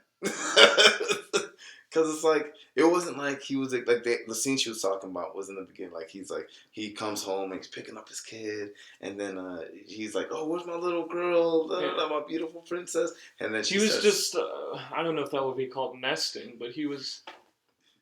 I'm not familiar with that term, nesting. I don't know, what's his... Like, you start having a family, and, like, I think you, like, start... Let's be intelligent. Yeah, we got the unintelligent part. But yeah, when we go ahead and look that up. Well, it's more women. Okay. Nesting is a natural urge. It's how women prepare mentally and practically for birth, especially in late pregnancy. Getting involved. If your partner is nesting, getting involved can help to strengthen your relationship. Well, maybe I'm misusing that. But you mean it like you think he's like really focusing on the kids? Well, no, that's what happens sometimes. Like guys, they get married, they start having a couple of kids, and then like they start losing their certain. Oh yeah, hold on. Isai, what's up? Yeah, but I didn't think anything. Well, you start. Well, like this is my. So I looked at that. You start getting too comfortable and getting this new routine, and you're not. You're not committing as much. You're not single trying to fuck anymore. Right. Your priorities have changed. You might not be like going up to your wife and like grinding on her butt. Like you're gonna be like, oh, I got kids and I got stuff to do, and I'm working and I'm doing this and also that. It's like, oh, my kids are here. Oh, hey. Right. And oh, hi. How was your day? Oh, but the baby, like. Yeah. So it's like, and also like, oh, I can't act like that in front of the kids because I don't want them to think like, oh, it's okay for somebody to just come up to me and do that. And so it's like, your behavior changes. So, but the thing is, like, so the thing that really got basically, me she was just getting upset that he was being a good dad. Right. And so I was and missing big dick. Yeah. Like, I don't know if you saw that scene. No, I don't think so. I think I stopped it. Like you didn't see that scene. Okay. Okay. I'm not too jealous. But like we watched that, so like she just described that scene on the commercial, and I was like, oh wow, okay, maybe she's. It's when he comes into the backyard and he kind of like just bypasses her and says hi to the kids. Yeah, but then like we were watching it, and then like he's saying, "Oh, my little princess," and then he's trying to watch the game instead of fuck her. Well, the thing is that like if it was just like blatantly like, oh, we focus on all these other things and like ignoring her the one thing, but it's like when it comes to relationships, like you have to communicate. So it's like he's over here, he's in love with the kids, but he still acknowledges her. It's not like but she doesn't even want to be a mom. Yeah, it's like like I don't know. Maybe we might be treading on waters, but I think it's safe to say a man didn't write this. Yeah. I don't think so. I don't think so. Yeah. But like there's a part where like because after he acknowledges, she acts like she actually likes her life, but yeah, everything says no. You don't want to be a mom. You don't want to be a wife. You just want to get blasted in your cooch. That's all you want to do. I need you to look down at the camera like you blasted in the cooch. She just wants an orgasm. That's all she wants. Yeah, but it's like I don't. She wants a nice, good, scary orgasm. Yeah.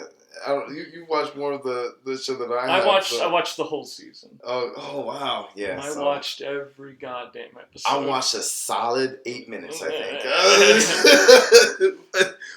think. So it keeps playing off her like liking her life that she has. Yeah. But then also missing that. So it's just very evident that like if you were a real woman, you either like the life that is being built for you, or you want the passion. Or like at the very least communicate that like, oh, I feel like I'm missing out on this. You want to get like fucked. You would like to have more of this. You want a fuck boy to come drill you. or like at least like the scene like so like. The thing is that, like, so he acknowledged the kids. He's over here playing with them. And then he asks her, like, hey, babe. And she's like, oh, I'm sorry. I should have gotten dressed. And he's like, no. Like, he's, like, not even sarcastically, like, no, it's fine. Like, he's, like, he really, like, no, it's okay. He's like, it doesn't matter. He's like, he didn't even notice. That's what I'm saying. You leave him for the streets. But he Because most women, if they have an attractive guy who's attractive, in great shape, making lots of money, super successful, loves being a dad, comes over every night, sleeps in the bed with you, loves interacting with the kids. And that woman is satisfied. Right. She's emotionally satisfied. But like even if it's like you could. And if she's not sexually satisfied, there's probably a conversation or two. Right, that could be had. But the thing is that it's like. I just miss my fuckboy who broke my heart. That's a street. And if it's a streetwalker. It is. It's a streetwalker. But it's like if you have all those things and like you feel like you don't have that intimacy with him and with your significant other, he's not really talking to you. Like I get that. The funny thing but is, it's not even that though. If a woman was getting all that, she probably would be more trying to initiate sex. Right, that's what I'm saying. Because she would be attracted to what he was doing. And she never said anything. Instead she's not. Instead she just wants to type in her book and masturbate to this guy. Right, and that's my point. Like, in his mind... She's for the streets. For the streets. Like, in his mind, he's doing everything right. He even asked her, like, it's not like they're estranged or they're not talking or da-da. Like, he's over here, after he sees his kids, and then he's like, hey, baby, and she's like, oh, this thing about I'm not drunk. He's like, it's okay. It doesn't matter. He's like, hey, how are you? Like, are you okay? Or, like, anything wrong? And she's like, no, everything's fine. He's like, okay. And he didn't think anything of it. I'm going to take what you say at face value, And then he goes upstairs and he says he's going to go inside, so he goes to the kids, and then she settles the kids down. So she's in the bathroom with him. He's over here getting dressed, showered. He's telling her about his day, and he's like, yeah, this and that, and da-da-da-da. And so, like, he's engaging with her. He's like, has absolutely no inclination that there's anything wrong. And he's just like, yeah, this was crazy. And like, he's excited about life. And through the whole thing, she's admiring his body, so she's sexually attracted to him. She's talking about how she's mentally attracted to him and how she's never caught him even in a lie. He's a perfect guy. He's beautiful outside as it is in. Yeah, she really is. And then she's over here fantasizing about about all these other things like, oh, I just want to get rocked. And it was like, oh, bye. And then what was she called up to him a little bit, and then he's like, oh, I gotta do this. It's like, haha, haven't you been listening to it? And she's just like, oh, and just kind of like trickles off. At that point, I was like, no, like, I'm done. It's like, I'm good. Like, that's it. And so it's like, it's not communicating about what she wants. If she wants this, it's okay if you want this, and that you want to be family. We gotta go to something else. It's gonna piss me off.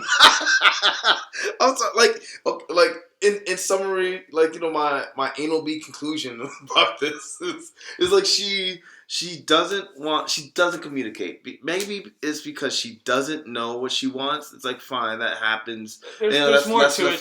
You gotta watch the season. I don't think I can. You're literally judging this whole thing based off 8 minutes. Yeah, I am. But it's like I watched all of it, and I'm not saying it. Well, like, let me ask you this, because like, if it's that she doesn't know what she wants, that's one thing. Like, excusable. Like, it's kind of crazy that she wants at both. that stage in life, she wants both. And that's what I was afraid of. Because if that's what it is, and then that's what really pisses me off. You don't want to lose. You're not communicating because you don't want to lose, or the chance of losing what you have for what you want. And then there was this. No, we're not. We're not going to get into that. Okay. Well, I'm just talking about just that mentality. No, there's just another thing that if I get into, it's another rabbit hole, and I would rather not continue. But it's just so yeah, sex life, guys. But just the mentality of like, oh, I don't want not even I'm gonna lose this for that, but like I don't even want to threaten what I have. This peace of mind for like it's like the difference between not fighting versus peace. It's like, no, those are different things. Just because I'm not punching you in the face doesn't mean that we're at peace. Like, it's just like opposite of fighting is not fighting, not peace. Peace is a different thing. Mm-hmm. So it's like that. It's like I'm too afraid to sacrifice what I have in order to pursue what I want or fantasize about what I want, or like, it's just that's such a selfish. I think it's that mentality is such a microcosm of everything that's wrong today. Like all these big social political issues, they're all just built upon personal relationships. The biggest, the smallest subdivision is the individual. So, and when it comes to how we interact, it's like we've advanced so far when it comes to so many different things, technology, and like we've been able to watch these movies and watch from VHS, DVD, Blu-ray, and IMAX, all that shit. Like we're able to advance so many different ways, make machines that could fly and pick up stuff out of the ocean, and we don't have all these technological advancements, like cars that could drive themselves, like the futuristic shit. Like like from 10 years ago, it's like, what? We have that? Like the touchscreen phones, like what? That's the standard, like it's crazy. But the fact that like this isn't a souped up cell phone. Yeah, like the way that we interact with each other it still seems so tribal, and because we're tribal people. Yeah, I get that. It's like we've developed systems of cooperation to be able to deal with strangers. Like, oh, I could trust that you're not going to ram into me when we're driving because the street lights and you have to follow these rules. And if you don't, there's a consequence. So we've developed these systems of cooperation to learn how to work well with each other. But it's like we don't know how to just listen to each other. Like we haven't developed any kind of system in place in order to interact with people who look at things differently than we do, or just come up from a different background. It's like you're not willing to be like, oh, like I don't want to sacrifice, feeling like I know everything, or just like criticizing these people on TV or these groups of people. I don't want to expose my ignorance or routine. I said taint. I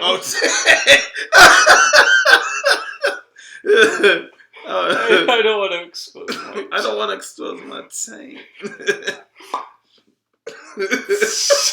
Yo. In order to make make things better. You know, it's like you don't want to expose my paint to make things better. don't expose like all the faults that I might have or my comfortable lifestyle, in order to have a better outcome, or to at the very least have you understand where I'm coming from. At that point, it's like, oh well, I don't think this will work out. It's like, all right, cool, and then maybe you go out and you find something else that's a little bit more of everything that you want, or maybe you come to terms with what you have. It's like, oh, I can't have everything. Okay, well, now that we've had this conversation, I'm comfortable with where we're at now, individuals, relationship wise, society wise, blah blah blah blah blah. But it's like I feel everyone's just so committed to like nobody can be wrong. Like it's ridiculous that in today's environment, like people look at things so differently, and like we all want the same things. Like so many people, like everybody wants to be, you know, everybody wants like education, or other people to be educated. It's like, hey, please, I want my neighbors to be educated for. I don't think so. You don't think everybody wants to? I don't think. Well, like everybody wants to live a nice, comfortable lifestyle, and wants everybody to be relatively care about you as a person and respect your stuff. I think a lot of people want people to agree with what they think. Yeah, but that's insane. Like we have 6 trillion people in the world and counting. It's like 8. How? Oh well, shit! I missed the trillion. 8 billion, not trillion. Oh yeah. My bad. I don't know. You and your graphs. Yeah. 8 billion, and then like there's 328 million people in America alone. It's like you want everybody to think the way that you. I'm looking at this Delta variant. Praise Jesus. Let's thin this out. Oh yeah. We don't need everybody. India's gonna have clean water soon. Oh my god. Oh my god. Yeah, it's crazy that like we can't even move past that. Like I understand being tribal and preconceived notions and path of least resistance and all that, but to be like, oh, you grew up differently than me and you have different experiences. Well, fuck you for not thinking the way I do. That's crazy. I don't. So yeah, fuck that show, and that's what it represents to me. Up of 8 minutes. Up of 8 minutes. Yeah. Psychoanalyzing. Oh. Yeah. So what else has been happening this week? That you've been picking up on? I've been well, I got into it with my mom over. She's same thing, like wonderful person, and trying to do the best that she can, and very very smart, but and loving and all that jazz. But she's one of those people who just like, and it may be because of her age too, and she just like. She wants every conversation to be more about her convincing you what to do this thing or to think this way versus, oh yeah, I want to understand where you're coming from and I want you to understand where I'm coming from, and then we could talk about what to do from there. It's like it's more so like, you should be doing this and you're not doing this. It's terrible. Like the vaccine, she wants me to take the vaccine. She's like, oh, you need to take the vaccine, and it's good for you. It's for your children's sake. And I've been having this argument with her for a while, and it's just like, oh, like at first I've been like, oh, let me just see what happens, and like I'm a little skeptical, and like these like I trust people to 100% pursue their self-interest, and it's like right now it's like I don't see any.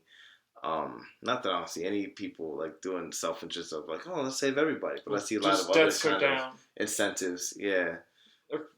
Even with people who are unvaccinated. Yeah, because it's like I mean, viruses in general, like not every virus, dumbs it down to the point where the host survives. But like viruses in general are parasites, so they can't survive without latching onto something. And so like in general, viruses tend to dumb down. So like, oh well, let me not commit suicide by killing my host. Most viruses just want to exist, so they coexist in that way. But not all. There's plenty of viruses that don't. But on top of that, then there's all these different drugs that are effective, even more effective than what the vaccine is, and we don't even know if the vaccines are 100% effective, and not even like, oh, this person's died and after taking this vaccine and stuff. But the fact that they themselves, through their actions, are showcasing that they don't know or not sure about the vaccine. Because when you go, before you can go take your kids to school, before they can go to kindergarten, they have to be inoculated. They have to take these vaccines, measles, these polio, shots, stuff like that. Yeah, so it's like, and we shut down schools because of this virus, and now we open schools back up, and we have this vaccine, but we're not offering it to children. We don't know the side effects. Exactly. And so it's like, but they're not going to say that. They're just going to say, oh, yeah, 16 and older. And now they're like, oh, yeah, 12 and older. Also, kids don't catch it. Yeah. For whatever reason. It's not like a thing. Yeah.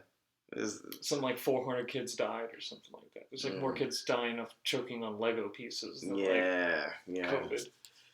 Yeah, not to say that it's not tragic, but it's just that, I don't understand. I'm not 100% on board with this vaccine thing. And then plus, like, they have other drugs on the market that not patented, could make for $1 a piece, that have been proven to be not only effective against the current variant of COVID, but all different other kinds of variants. So the ivermectin that I kept trying to talk about last time, my drunken mumble. But because of the way that's very effective. Yeah. So not the drunken mumble, but the ivermectin. Now, can that be used as a form of like a vaccine? Well, can you take it as a premeditative caution, and it'll stay in your system? Well, you could take it and it'll stay in your system for X amount of. It's not an indefinite thing, but it'll help out increase the chances of defenses against the virus for a certain amount of time. Is that months or? I don't know the details. I need to look more into it, but shit, I might take that. Yeah, well, they recommend. So they have a bunch of things because there's at least there's time of us knowing what that is. Yeah, but they're not. They're trying to shut that conversation down because it's used primarily against this river parasite. And after they cured a lot of these people, then they're like, hey, don't drink that water. And so they use it mostly for animals. So it's like, it's not really used for people a lot anymore. It's mostly used for animals. And so a lot of the studies that are coming out are like, oh yeah, no, it's dangerous in large amounts. It's like, yeah, anything, like too much iron is bad for you. Why do they keep talking about this? Mm-hmm. It's because they're talking about oh yeah, it's dangerous to take medicine that's intended for animals, for humans. It's like, yeah, but if you dumb it down, like it was used for humans. If you dumb it down to this amount, it's been effective. It's been proven to be effective, and there's at least 4 different countries that have used it. So, and it's lowered the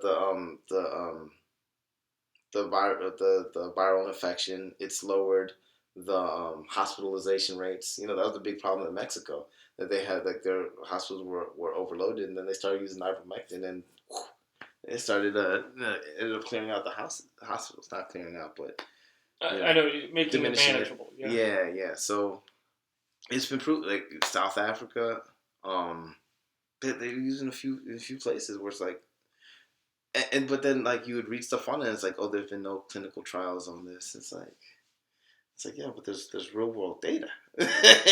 Clinical schminical. Yeah. It's like, call me a mad scientist, but there's enough information to make it comfortable for those countries to utilize it. Uh-huh. And then it's like and the studies that have been done, they try to they say like they used it in some kind of thing, like the doses that they had to use in order to wipe out COVID too in this whatever thing that they were using was like far exceeded the levels that people should take it at. But for whatever reason, microdosing on it has also been proven effective against people who've had it and as preventative precautions. So it's just like they're kind of conflating the data, and it's almost like they're trying really hard to sell you on, oh, there's nothing out here but the vaccine, versus, oh yeah, like this might be effective, and they just this is like a lot, and then they pull like. There's been people who've testified in Congress for it, and then they pull those videos down. And people who've talked about it, they pull those videos, they demonetize it, and it's like wait, like I mean, I'm not a doctor, I'm not a scientist, so it's like I can only I can only speculate based on what other experts are saying, but what makes these tech gurus? I'm gonna listen to Joe Rogan. Not like like it's just listen to all the information out there and make an assumption. Don't make an assumption, but calculate. Make assumptions all the time. These people are evil. It's like, but it's just like, but we would draw your conclusions based on the information that's out there, but don't censor information that you don't like. And that's exactly what the tech companies are doing. I want the mark of the beast. Yeah, so I got this long conversation with my mom about it. She's just like, "Oh, but you don't have to pay any money." I was like, "Yeah, but the money has to come from somewhere. It's like the government subsidizing it." Da, da, da. It's like, "Oh, how does the government get its money? Taxpayers." It's like, "Well, I pay taxes. It's like I'm paying for it, like indirectly, but I'm paying for it." So.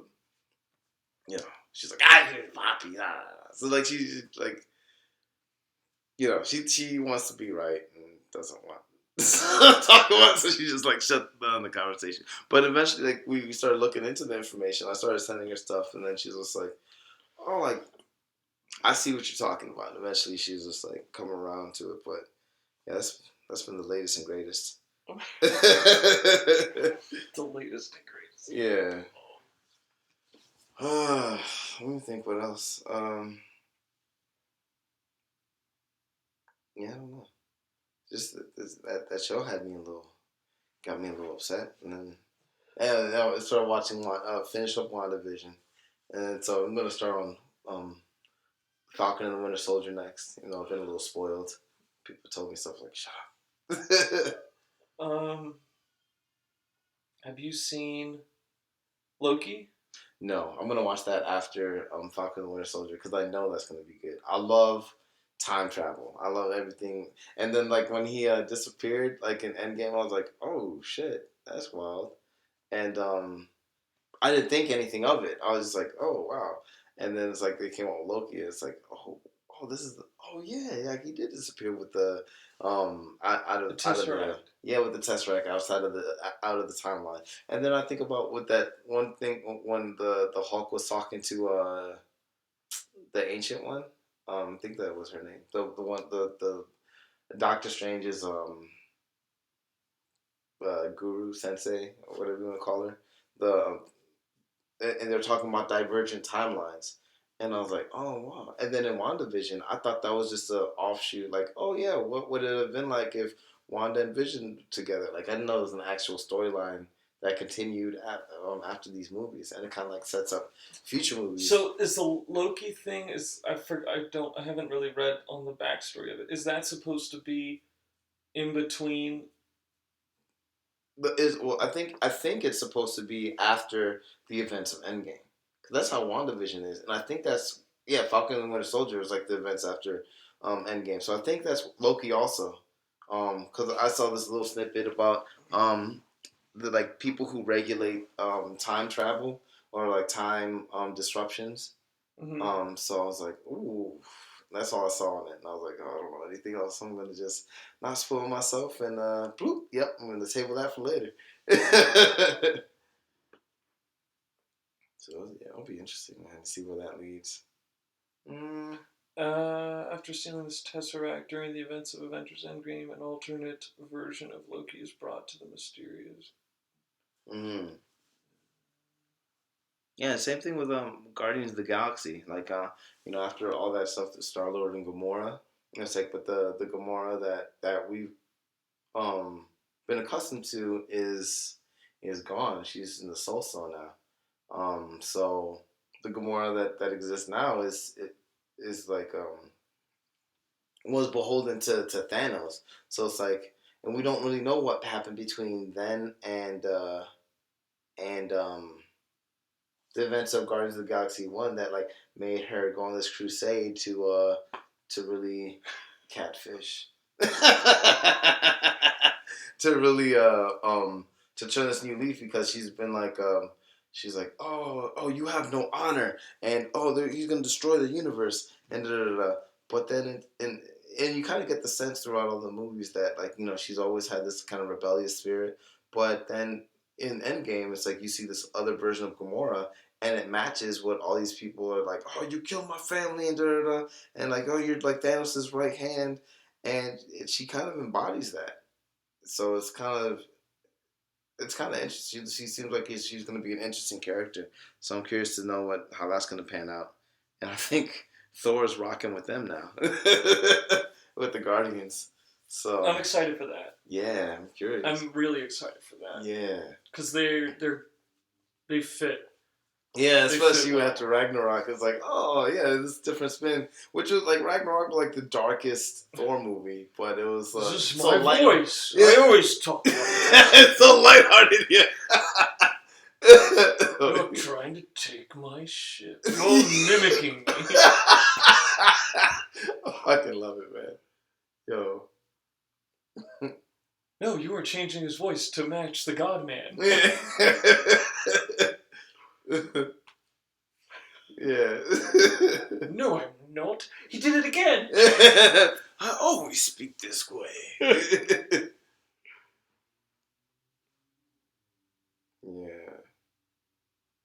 Yeah, I've been watching my mother-in-law watching all the Marvel movies. I already made my mom do it. But I'm gonna do it with my mother-in-law because she's watched movies here and there. She's like, I don't understand what's going on. And I was like, let me bring you in. Oh god, that's dozens of hours that she's gonna waste. Yeah, we're like, they were in the middle of watching Avengers now. I'm just like, this has been a long road. There's like 18 movies to go. Yeah. Oh. Yeah, man.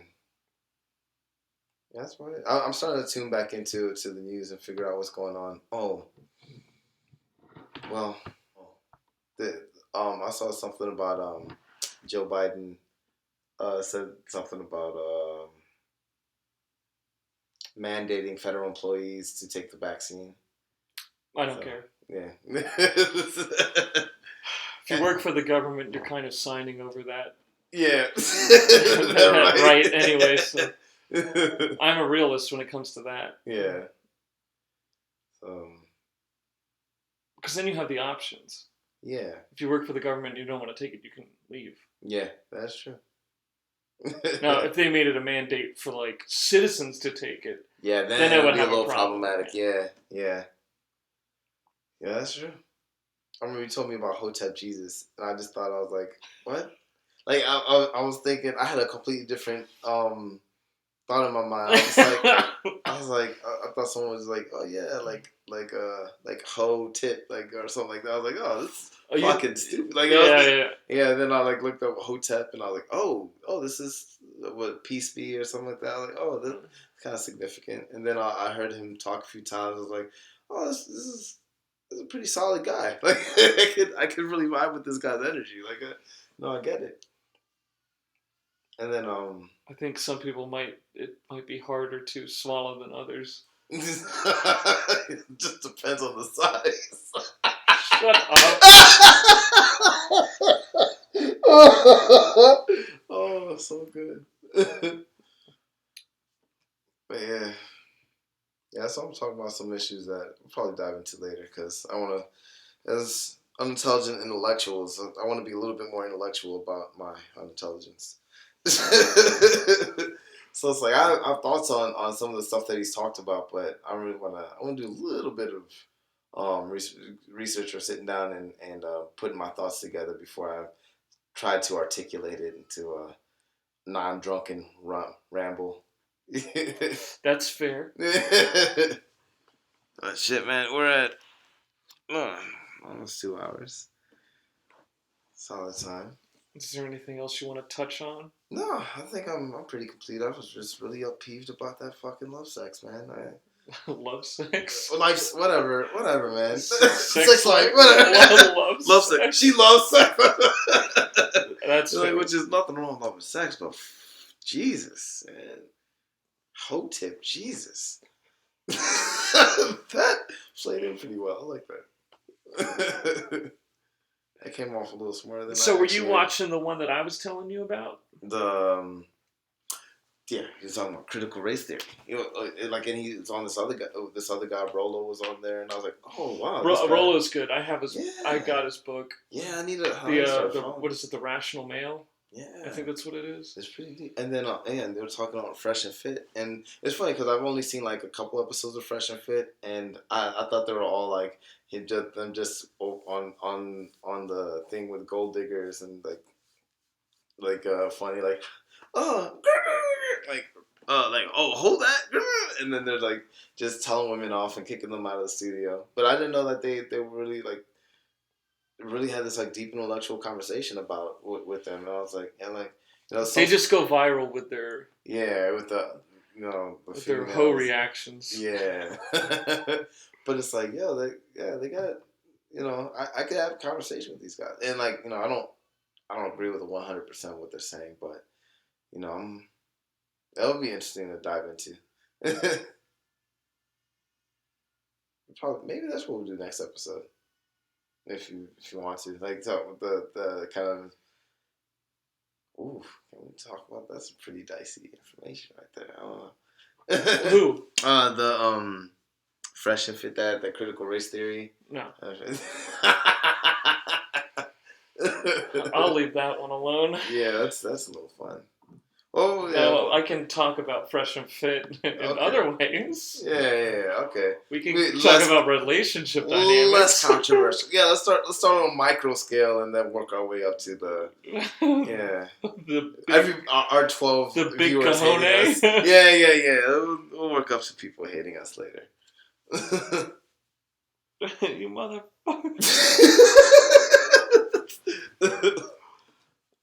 Yeah, I think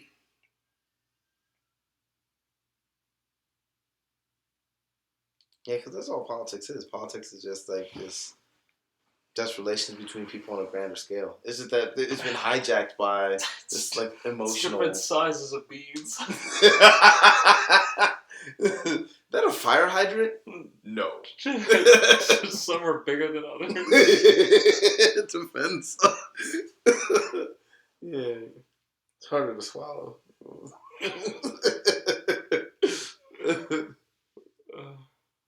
But okay, so let's talk. We talk about relationships. So with Fresh and Fit, all I seen was they're kicking these girls out, or they get into arguments over whatever, or what kind of guy can you pull? And it seemed like everybody's been or what guys are looking for. Yeah. But. And basically, what each gender would be bringing to the table. Mm. So if a guy's bringing this is what a girl should be bringing. Okay. Yeah, and that usually becomes very controversial. Yeah. I think that's the way that they look at it is very they make a lot of generalities about the sexes. So it's I could see how people get really people don't like generalities, but the thing is, generalities are reality. Yeah, it wouldn't be jokes wouldn't based on generalities wouldn't be funny if it wasn't a little short. Well, the problem is that they're not joking. Yeah. There's humor in it, but they're not joking. It's just yeah. But I'm talking about generalities.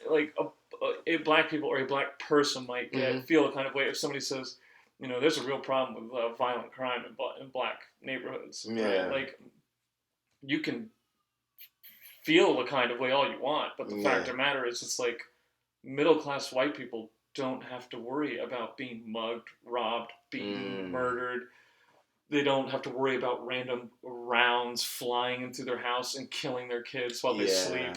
Yeah. However, yeah. if you live in D.C. in a predominantly poor black If you neighborhood, live east of the Anacostia, like guess what happens? Funny enough, there's a place where we lived at. I had a bullet hole in the glass in the. Someone I'm seeing got around through the house. Yeah, and they don't replace it. They don't. Oh yeah, it's still there. Yeah, it's still there. Like it's just they're like, yep, that's a nice accent. They didn't even call the cops. Yeah, it's like, oh, that's standard. So yeah, man. That doesn't mean that all black people commit violent crimes. Right. It's just like there is an issue with gang violence in poor black neighborhoods. Right. I mean, that's why like even people who are like rappers or what you call it, like athletes who are just like, oh yeah, I come from this place. It's like, yeah, that's where you come from, but they're never like, oh, I live in this place. It's like, yeah, because they don't live in there anymore. Like they have the funds to be able to change their circumstance. They're gonna, instead of trying to change the community because they're not community organizers, they're not tied down to that area. They're like, oh, I'm just gonna get a nice place in that area where I don't have to worry about my $100,000 car getting whatever. No, just reality is ugly. Yeah. Or it can be ugly, I should say. Yeah, and people get like upset with what they think it signifies versus the reality of what it logically what it actually is. Daddy, yeah. Can you get some cereal for me? Where's your brother? He's still asleep. He's too tired. Lunch break. I'll be right back. You want anything? No, I'm good. Alright. What were we just? Generalities. Realities type thing. Yeah. So like, if you want to talk about like relationship or just like people, right? Like, like women are more economically and sexually independent than they've been in the past. Mm-hmm. But yet, depression and anxiety is more than it's ever been. Yeah. And women are not getting married and having kids at older ages. So are you going to sit here and tell me that a woman single with no kids over 35 is genuinely happier than a woman who's 25 married with 2 kids? Like, okay. Like, unless she's married to a bum. Like, yeah. Like she probably has a general sense of more self-worth. Yeah. Because she's now taking care of people. Yeah, I think what it people don't understand what kids like give you. Like you're aware. Like if you're responsible for creating and having something, and you're actually active there, it gives you something. Yeah, for sure. So guess what? If you have a career, you have a little bit more self-worth. If you're single alone and have like a career, but not like a career, but like you make enough to like where you're doing something and you're doing something you like, but it's not like you're like this multimillionaire. Yeah. Right. Like what's your existence? Yeah. You don't have anything. Yeah. Like you have to create. You have to. Like when you have kids, it's like, do you want to go out to happy hour? Like, when you have a family, you're building. Like, like it's obvious. Like, okay, like this is what I'm building. This is what all this is for. Versus when you don't, then you have to manufacture something else, or it brings happiness. Family. That's why people have families. Yeah. It's because it brings happiness. You're like, oh, we're gonna all grow together, and then we're gonna get older, and then like grandkids, and hey, we're gonna have it's Thanksgiving, and everybody's like, it together brings I can help you grow and overcome different challenges and deal with different situations. So if you're a woman and you don't have a family, we can make arguments all about social constructs, but at the end of the day, you're denying your natural, you're denying your nature to reproduce. Yeah, and like I'm sure that if you don't reproduce, there's obviously a chance. Yeah, you might be unhappy as you get older. Yeah, it's like some things are obvious than other. Like if you're walking across the street and like you see someone just like beaming at you and like shaking his fist angrily, you're like, chances that this is gonna be a bad day pretty high. You know, versus and like kids provide that like obvious like. Not that you can't be happy if you don't have kids, but it's like, oh, it's obvious that I'm with somebody. We talked about this is what we want to do. We want to build this together. We want to build this legacy, this wealth, this home, this household for this family that we're. So it's like it's obvious, like, oh, this is what this is for. And if you don't have kids, then it's like, oh, like you have to find something else. Either you have to be like, okay, well, I'm still striving to make this happen, it's just nature. or you have to be. Yeah, you have to be comfortable with where you're at, or try to legitimize. Oh, well, the reason why I don't have that, and this like obvious. Like you don't have to have children. Yeah. You don't have to be married. Yeah. But we need to stop acting like if you're. Well, I mean, it's more for women because there aren't a lot of self-help things for men. Like. No, because men don't even give a shit about it. We just kind of deal with the shit, and if we're depressed, and we just kind of get through life. So suck it up, bitch. There's more stuff about what's the right way and the wrong way to do things from a woman's standpoint, right? Men really don't have that, right? There's maybe people telling us how not to act, but we generally are like, well, if I'd like to get married, or I don't want kids. Like we just kind of figure it out. We just kind of do it and exist. So women have more of like this is this, and it's like, oh, if you don't do this, there's nothing wrong with that. It was like where men are like, oh, that's cool, man, you're single, like and we kind of in the back of our heads is like. It's kind of like signaling like like there's definitely people who are okay with there's definitely women who are okay with not having kids, not being married, and they're fine. They are happy. Yeah, they're very happy. But we need to stop acting like that's the majority of single women. Yeah. It's like we're single women over 40 are not looking around, and half their friends are married with kids and like having family vacations and going awful. Yeah. We're conflating what because at the end of the day of what it could mean for them is that you lived a whole life and no one wanted to spend it with you. Damn. Yo. Yeah, that's a harsh reality. That's a big thing to swallow. That's a massive. Because I'm assuming most women have some type of that has to. Options. Oh, and you know what else though? I think that it's also a difference of like we're talking a little bit about you coming from different backgrounds, so you experience different things. Like men, generally speaking, it's a generality, but I think it's very, very true for the majority of men. Not that I met the majority of men, but like we deal with rejection on a regular basis. We know how to handle that. Like if you're an average guy, even if you're a moderately successful guy, you've approached somebody. You've approached somebody who you're interested in, and you've been rejected. Mm-hmm. So we're used to, we've developed this thick skin or like the ability, and also the way society is structured. Usually it's the man who approaches the woman anyway. So it's like we've developed a way to manage rejection.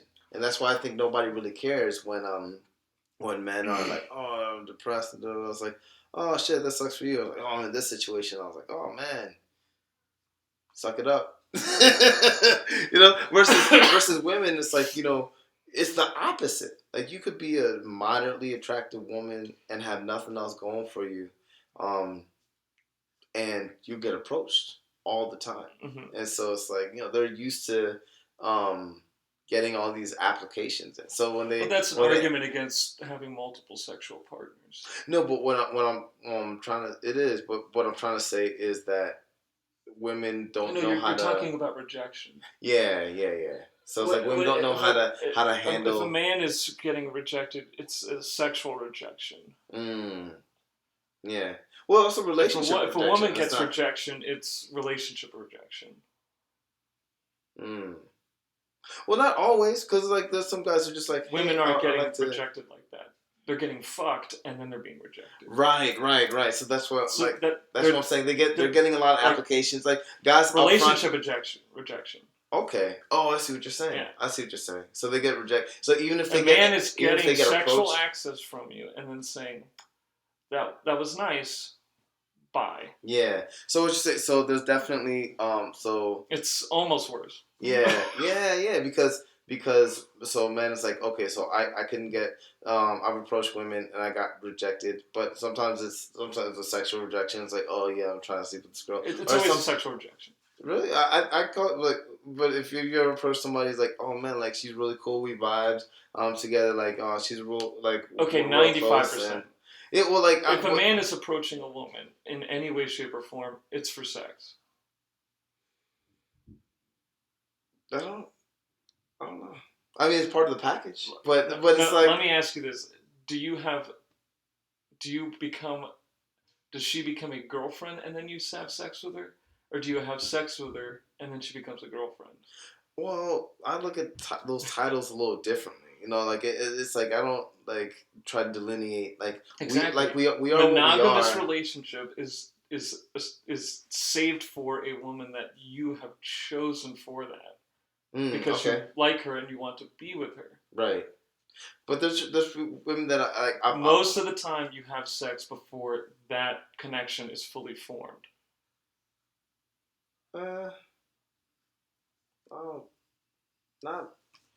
No, I wouldn't say.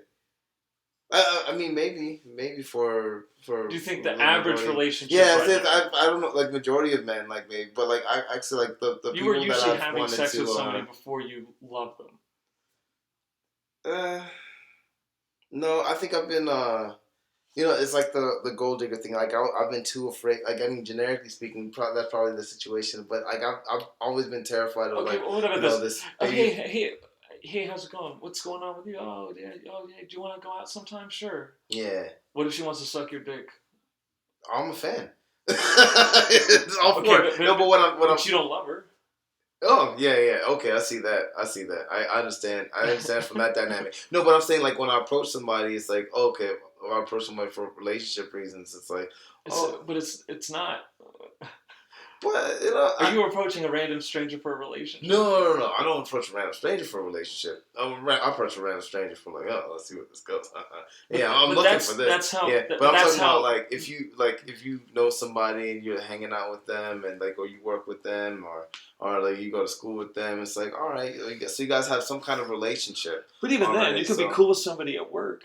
Yeah, and then you start going out. You fuck a couple of times, and then you find out that she's crazy. Yeah, but see, but that's what I'm terrified of. I'm terrified of like. No, but sex comes before a relationship. Well, for me, no. I make a conscious effort to do the opposite because I'm terrified or seeing all these things happen where it's like, oh yeah, I fucked this chick and she's crazy. We have a kid together. Now my life is gone. Well, now you're being reckless. Yeah, but that's what I'm saying. I don't want to be reckless. That's why you pull out. I don't believe in that. So it's like, pluck-ow. Yeah, bah! Bing, bang, boom. Splat. But like, because I'm afraid of that happening, even the chance of that happening, I'm just like, well, let me make sure like I'm messing with, like I'm plugging somebody. Majority of the time, you engage in sex before you are in a committed relationship. Okay, so I mean, I understand that, like, generically speaking, like especially when it comes to strangers. Like I've never approached a stranger like, not like a I'm not even talking. I'm not talking about one night stand. I'm talking about, oh hey, like let's go out. Oh, second, third date. Oh, we fuck and fuck again. Couple more times, a couple months go by. No, I'm not feeling this.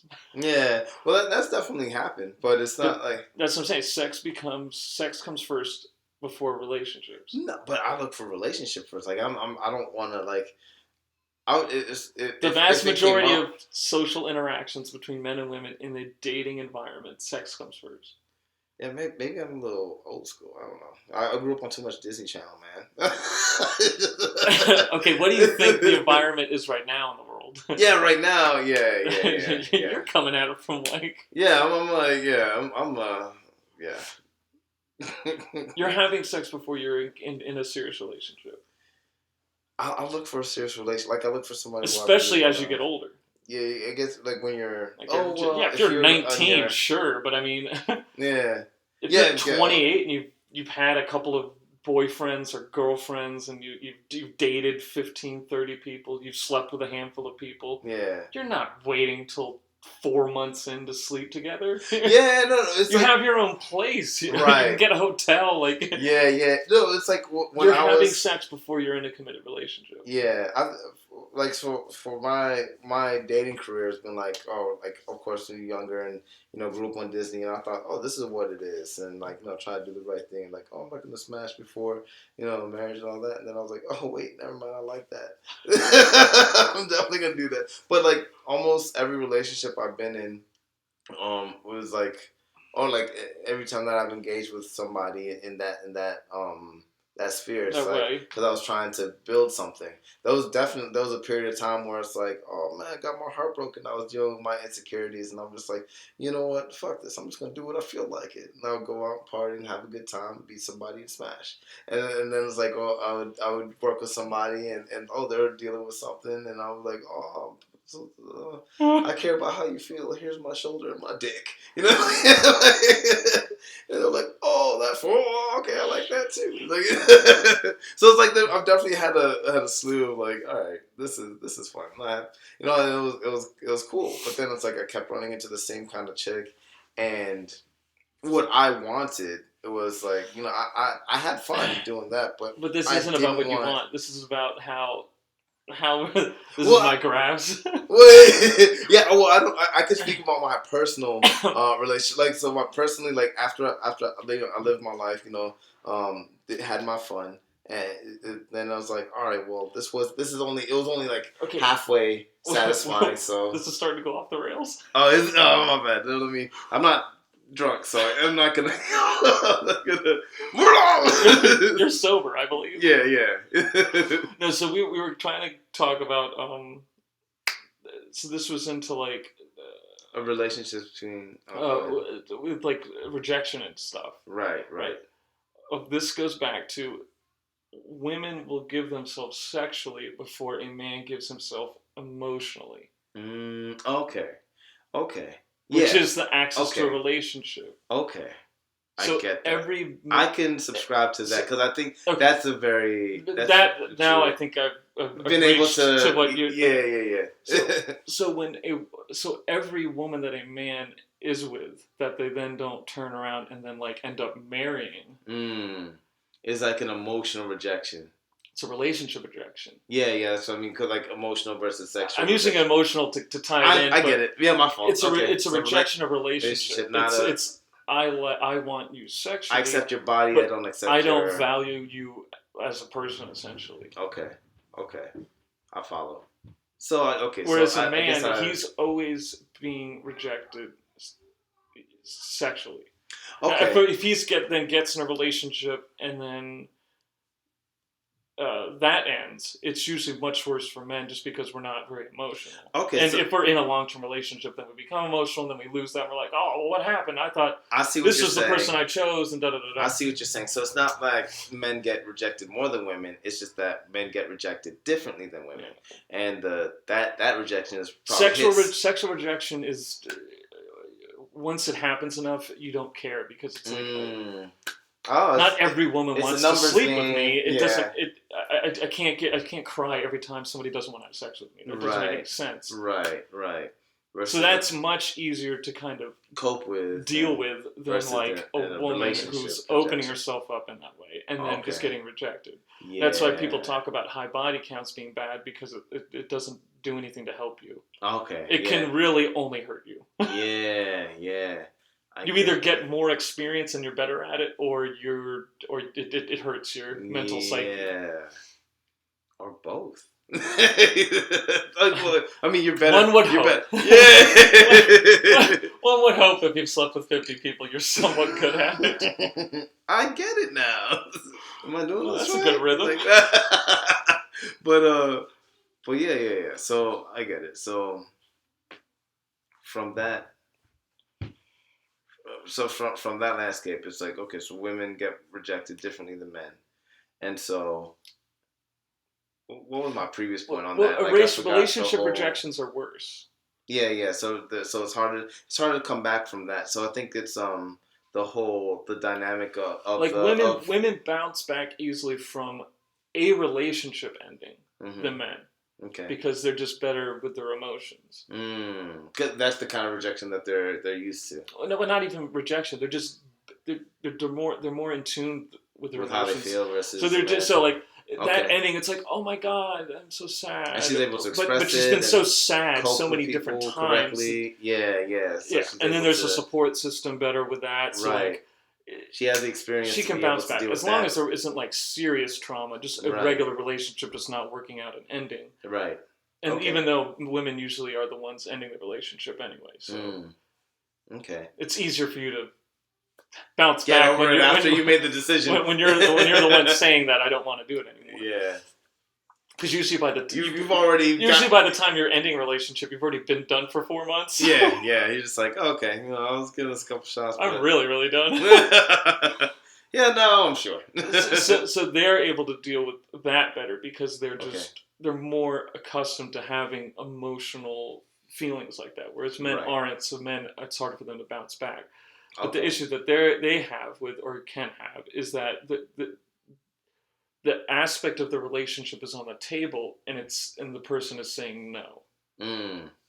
I see what you're saying.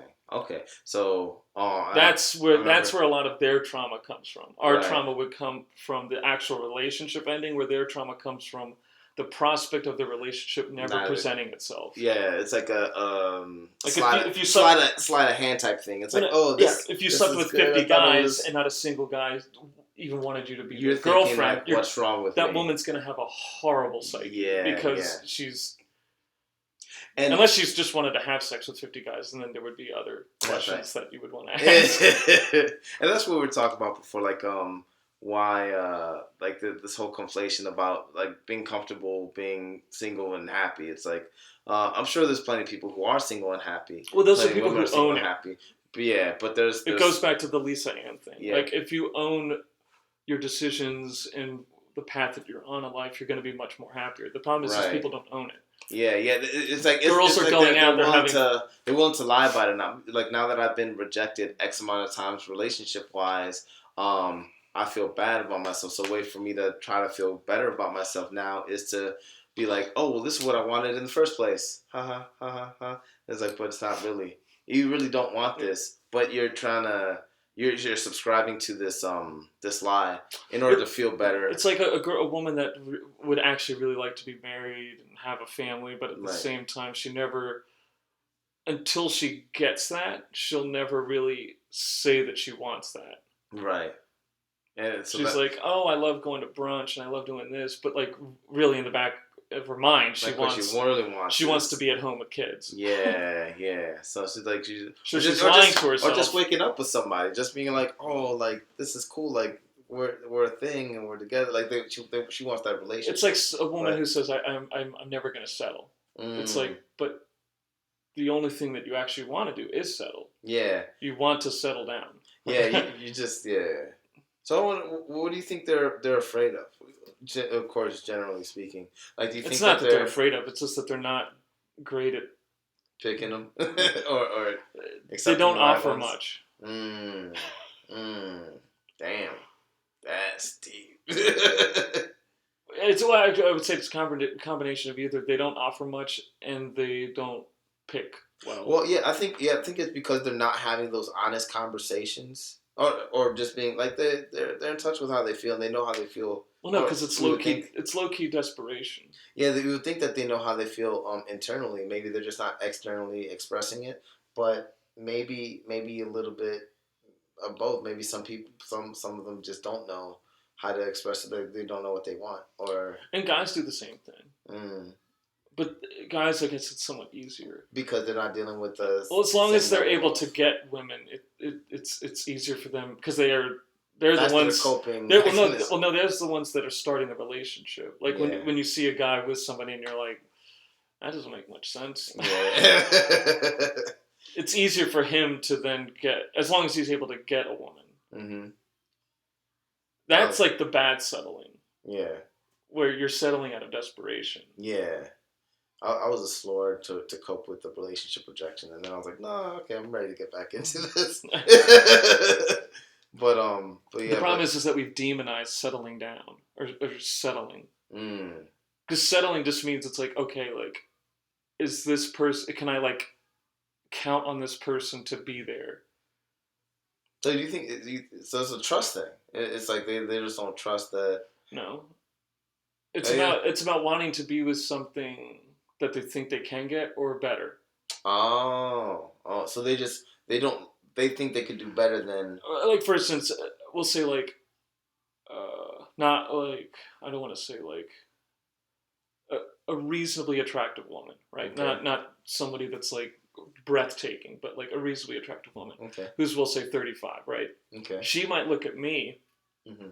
and think, let's say we're both like in the same economic wheel. Yeah. Right. So there's not like a Big dynamic that way. Yeah. Right. We're in the same economic wheel. She might look at me and be like, oh, well, I'm better looking than him. I can get a better looking guy. Like I've gotten better looking guys in the past. But the thing is, she's 35. And she's thinking about, I've gotten better looking guys. But that's and also better looking guys than me are coming after her. Yeah, right? Sexually, but that doesn't mean that they're looking for her relationship wise. So, but the relationship is always on the table. Yeah, so because you're quote unquote dating. Yeah, so she thinks in the back. You think that they think, oh well, because I've been able to this level of guy approached me. That's why the dating sites are very dangerous because it gives women unrealistic expectations of what men are actually trying to date them. Okay.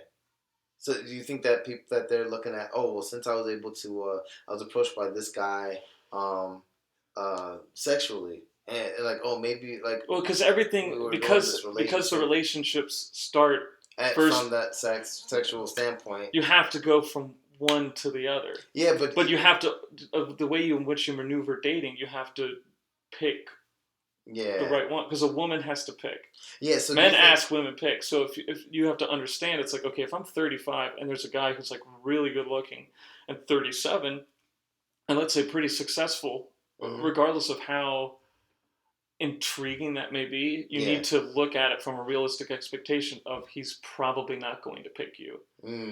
Because he can get a woman that's as attractive as you, that's 24 years old, that is ready to go with kids. Right. And I'm saying, do you think that the reason why they're not good, or why women in general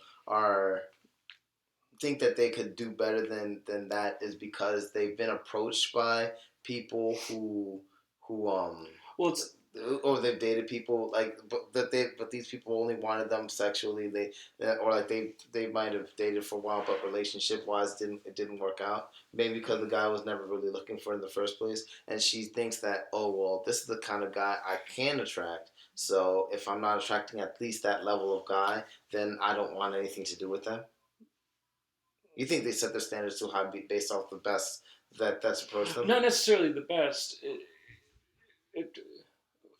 Let's say Instagram and like Tinder, right? Yeah. A good-looking girl who's, like I said, not like crazy, not like a supermodel, but like a very attractive woman. Yeah. Is going to get attention from anybody. Okay. Any and everybody, right? Yeah. So I would use the example of like, we'll say like Michael B. Jordan. Because that's like a more relatable celebrity. Yeah. Right? Think about how many women Michael B. Jordan would be interested in sexually, and the type of woman that he would actually date and have children with. Right. Now, in the real world, he's not going to approach that good-looking girl. Most likely. Okay. Because he can get something that is... He could get someone that looks like Eva Mendes. So, like, why is he going to go for the girl next door look? Okay. Right? But on a Tinder level or like an Instagram level, it's just a swipe of my thumb. And then if I match with you, I've got nothing going on Tuesday afternoon. What's up? You doing anything Tuesday? You working from home? Can I stop by around 2? So it kind of cheapens the... high value men are able to easily get access to these women, because before social media, they had to approach the woman. Yeah, so they're not going to approach a girl that they would only approach her if they really just wanted to fuck. Yeah. Outside of that, they're going after the high value women because they're both high value. Yeah, so like it cheapens the dynamic of the relationship versus like you're not putting as much effort Unrealistic. into it. It's unrealistic. Okay. Well, I mean, think about it this way: if you were single and Eva Mendes, matched with messaged you on your Instagram, oh hey, you look really cute. Exactly. You're not gonna say no. Just like if Ryan Reynolds was in random girls' DMs, they would be like, "Oh my god, it's Ryan Reynolds." Yeah. They're not realizing it's like, oh, like this incredibly successful, funny, charming, really attractive, great shaped guy is never going to commit to me. Okay. So now I understand more of. When I think about things in that dynamic, I understand more of the conversation that I've seen them have on Fresh Field when they're talking about, or Kevin Samuels when he's talking about like, oh well, you're looking for this kind of guy, and like, what do you bring to the table? That's why I was saying settling down is being demonized because it's not. Settling down is a realization of like, okay, this is where I'm at dating wise. Yeah, I might have to cross a couple of things off my list to get what I want. Right.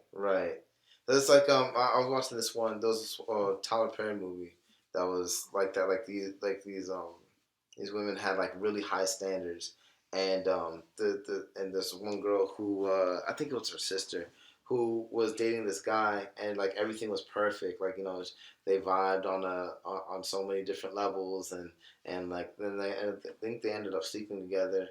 And everything was real cool, but then she was talking to her sister or her friend, and then they're just like, it's like, oh, that guy, isn't he this or didn't he have a record?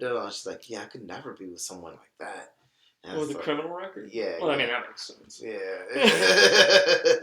But it's like, but this is like something that he did back in the day, and but like besides that, like he's a different person than that mistake. And but it's like people make the decisions that they make, and it's Hollywood, so they like inflated, everything to fit into a 2-hour story. But but it was just like they had like, oh, he makes this. It wasn't just the record. It was like, oh, he makes this much. Oh, you're gonna date a janitor. Ugh, like it was so many. Well, obviously, there are like, I mean, depending on what the janitor's making, it might not be a very dateable job, but. Right, but it's like, but she wouldn't like outside of that conversation that she was having with this other person. She didn't mind any of those things. But as soon as like you get to that groupthink mentality, it's like, oh, all of a sudden, yeah, he's not that attractive. Versus like, oh, before you had no problem with it, you knew all these things before, but now it's like now you're talking to somebody else about it. It's like a groupthink type of thing where you're just like, oh, you don't like him, yeah, me neither. I don't know. A criminal record and a janitor might not be the best. Yeah, but I know what you're trying to say. Yeah, I might be. That you can maybe be talked out of doing something, but like, it goes back to like the settling down being bad. It's because it's being viewed as something like, oh, you're getting something that's worse. Yeah. Really, you're for men and women. So this isn't like just a shot at women. Yeah. But for men and women, you're settling down means you're taking a more practical approach to what you want for your future. Okay. Yeah. I'm with that. I'm gonna, like I said, cross these couple things off my list because the general scheme of what I want, this person is going to be able to provide. Yeah. And it's more so for older people. Yeah. It's not like it's not like a chick who's like 23. Oh, you need to start dating more practically. Like, you should be selective. Yeah. But you're still young. Everybody has standards, right? You're still young. But if you're 35 and have aspirations of having a family, you really need to open up your mind real quick. Jesus.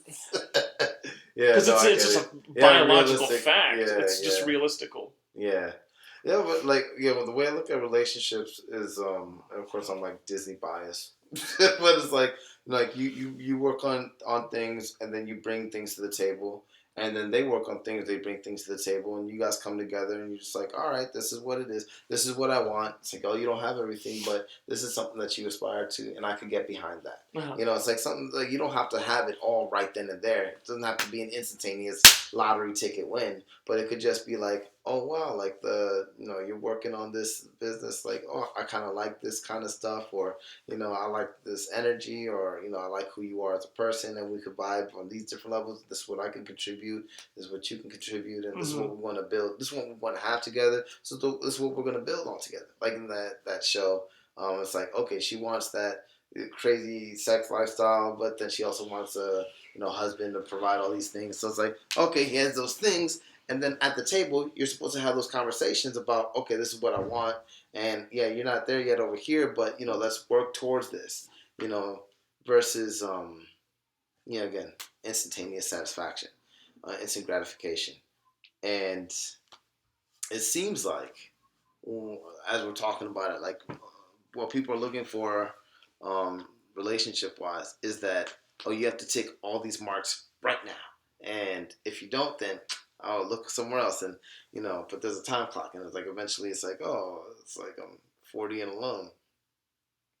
I don't offer the same things. That should be a TV show or movie. 40 and alone. I don't offer the same things that I would have this long ago. So it's like it's not like not to be ageist, but just I had this there's a dangerous time clock assumption. for women. Yeah, I had a dangerous assumption that everybody approached relationships that way. Like I didn't know that. Well, like, I know that I'm so gung ho about gold diggers. Like I was like, I don't want nothing to do with that. Mm-hmm. Like I don't even want like the prospect of. So it's like like some people like some girls like you go out, like people shit test you. It's like, hey, yeah, how are you doing? Where you going? You gotta buy me a drink first. I'm like, yeah, I'm not even gonna like joke around. I was like, no, fuck that. Like, I don't want nothing to do with you. Yeah. It's just like I could be smooth about it. It's like, oh yeah, I'll buy you, or oh, okay, you gonna buy me a drink? Or, oh no, I'm broke. Like I'm not even gonna entertain it. Like I'm just like, no. God, you're crazy. Like, yeah, like it's just an immediate. You can't even be like, with like the bounce back. It's like, yeah, I'll get you a drink as long as you get the first round. Yeah, no, I just don't. I can't even. Because then that's your shit test. Yeah, it is. That's true, but like it's just the prospect of. Because sometimes they're trying you just to see what they can how you react, But right? then if you stand your ground, they're like, oh shit. Yeah, but I don't even want anybody who's even curious. Like I'm not with that, man. I'm not. I'm like, yo, like.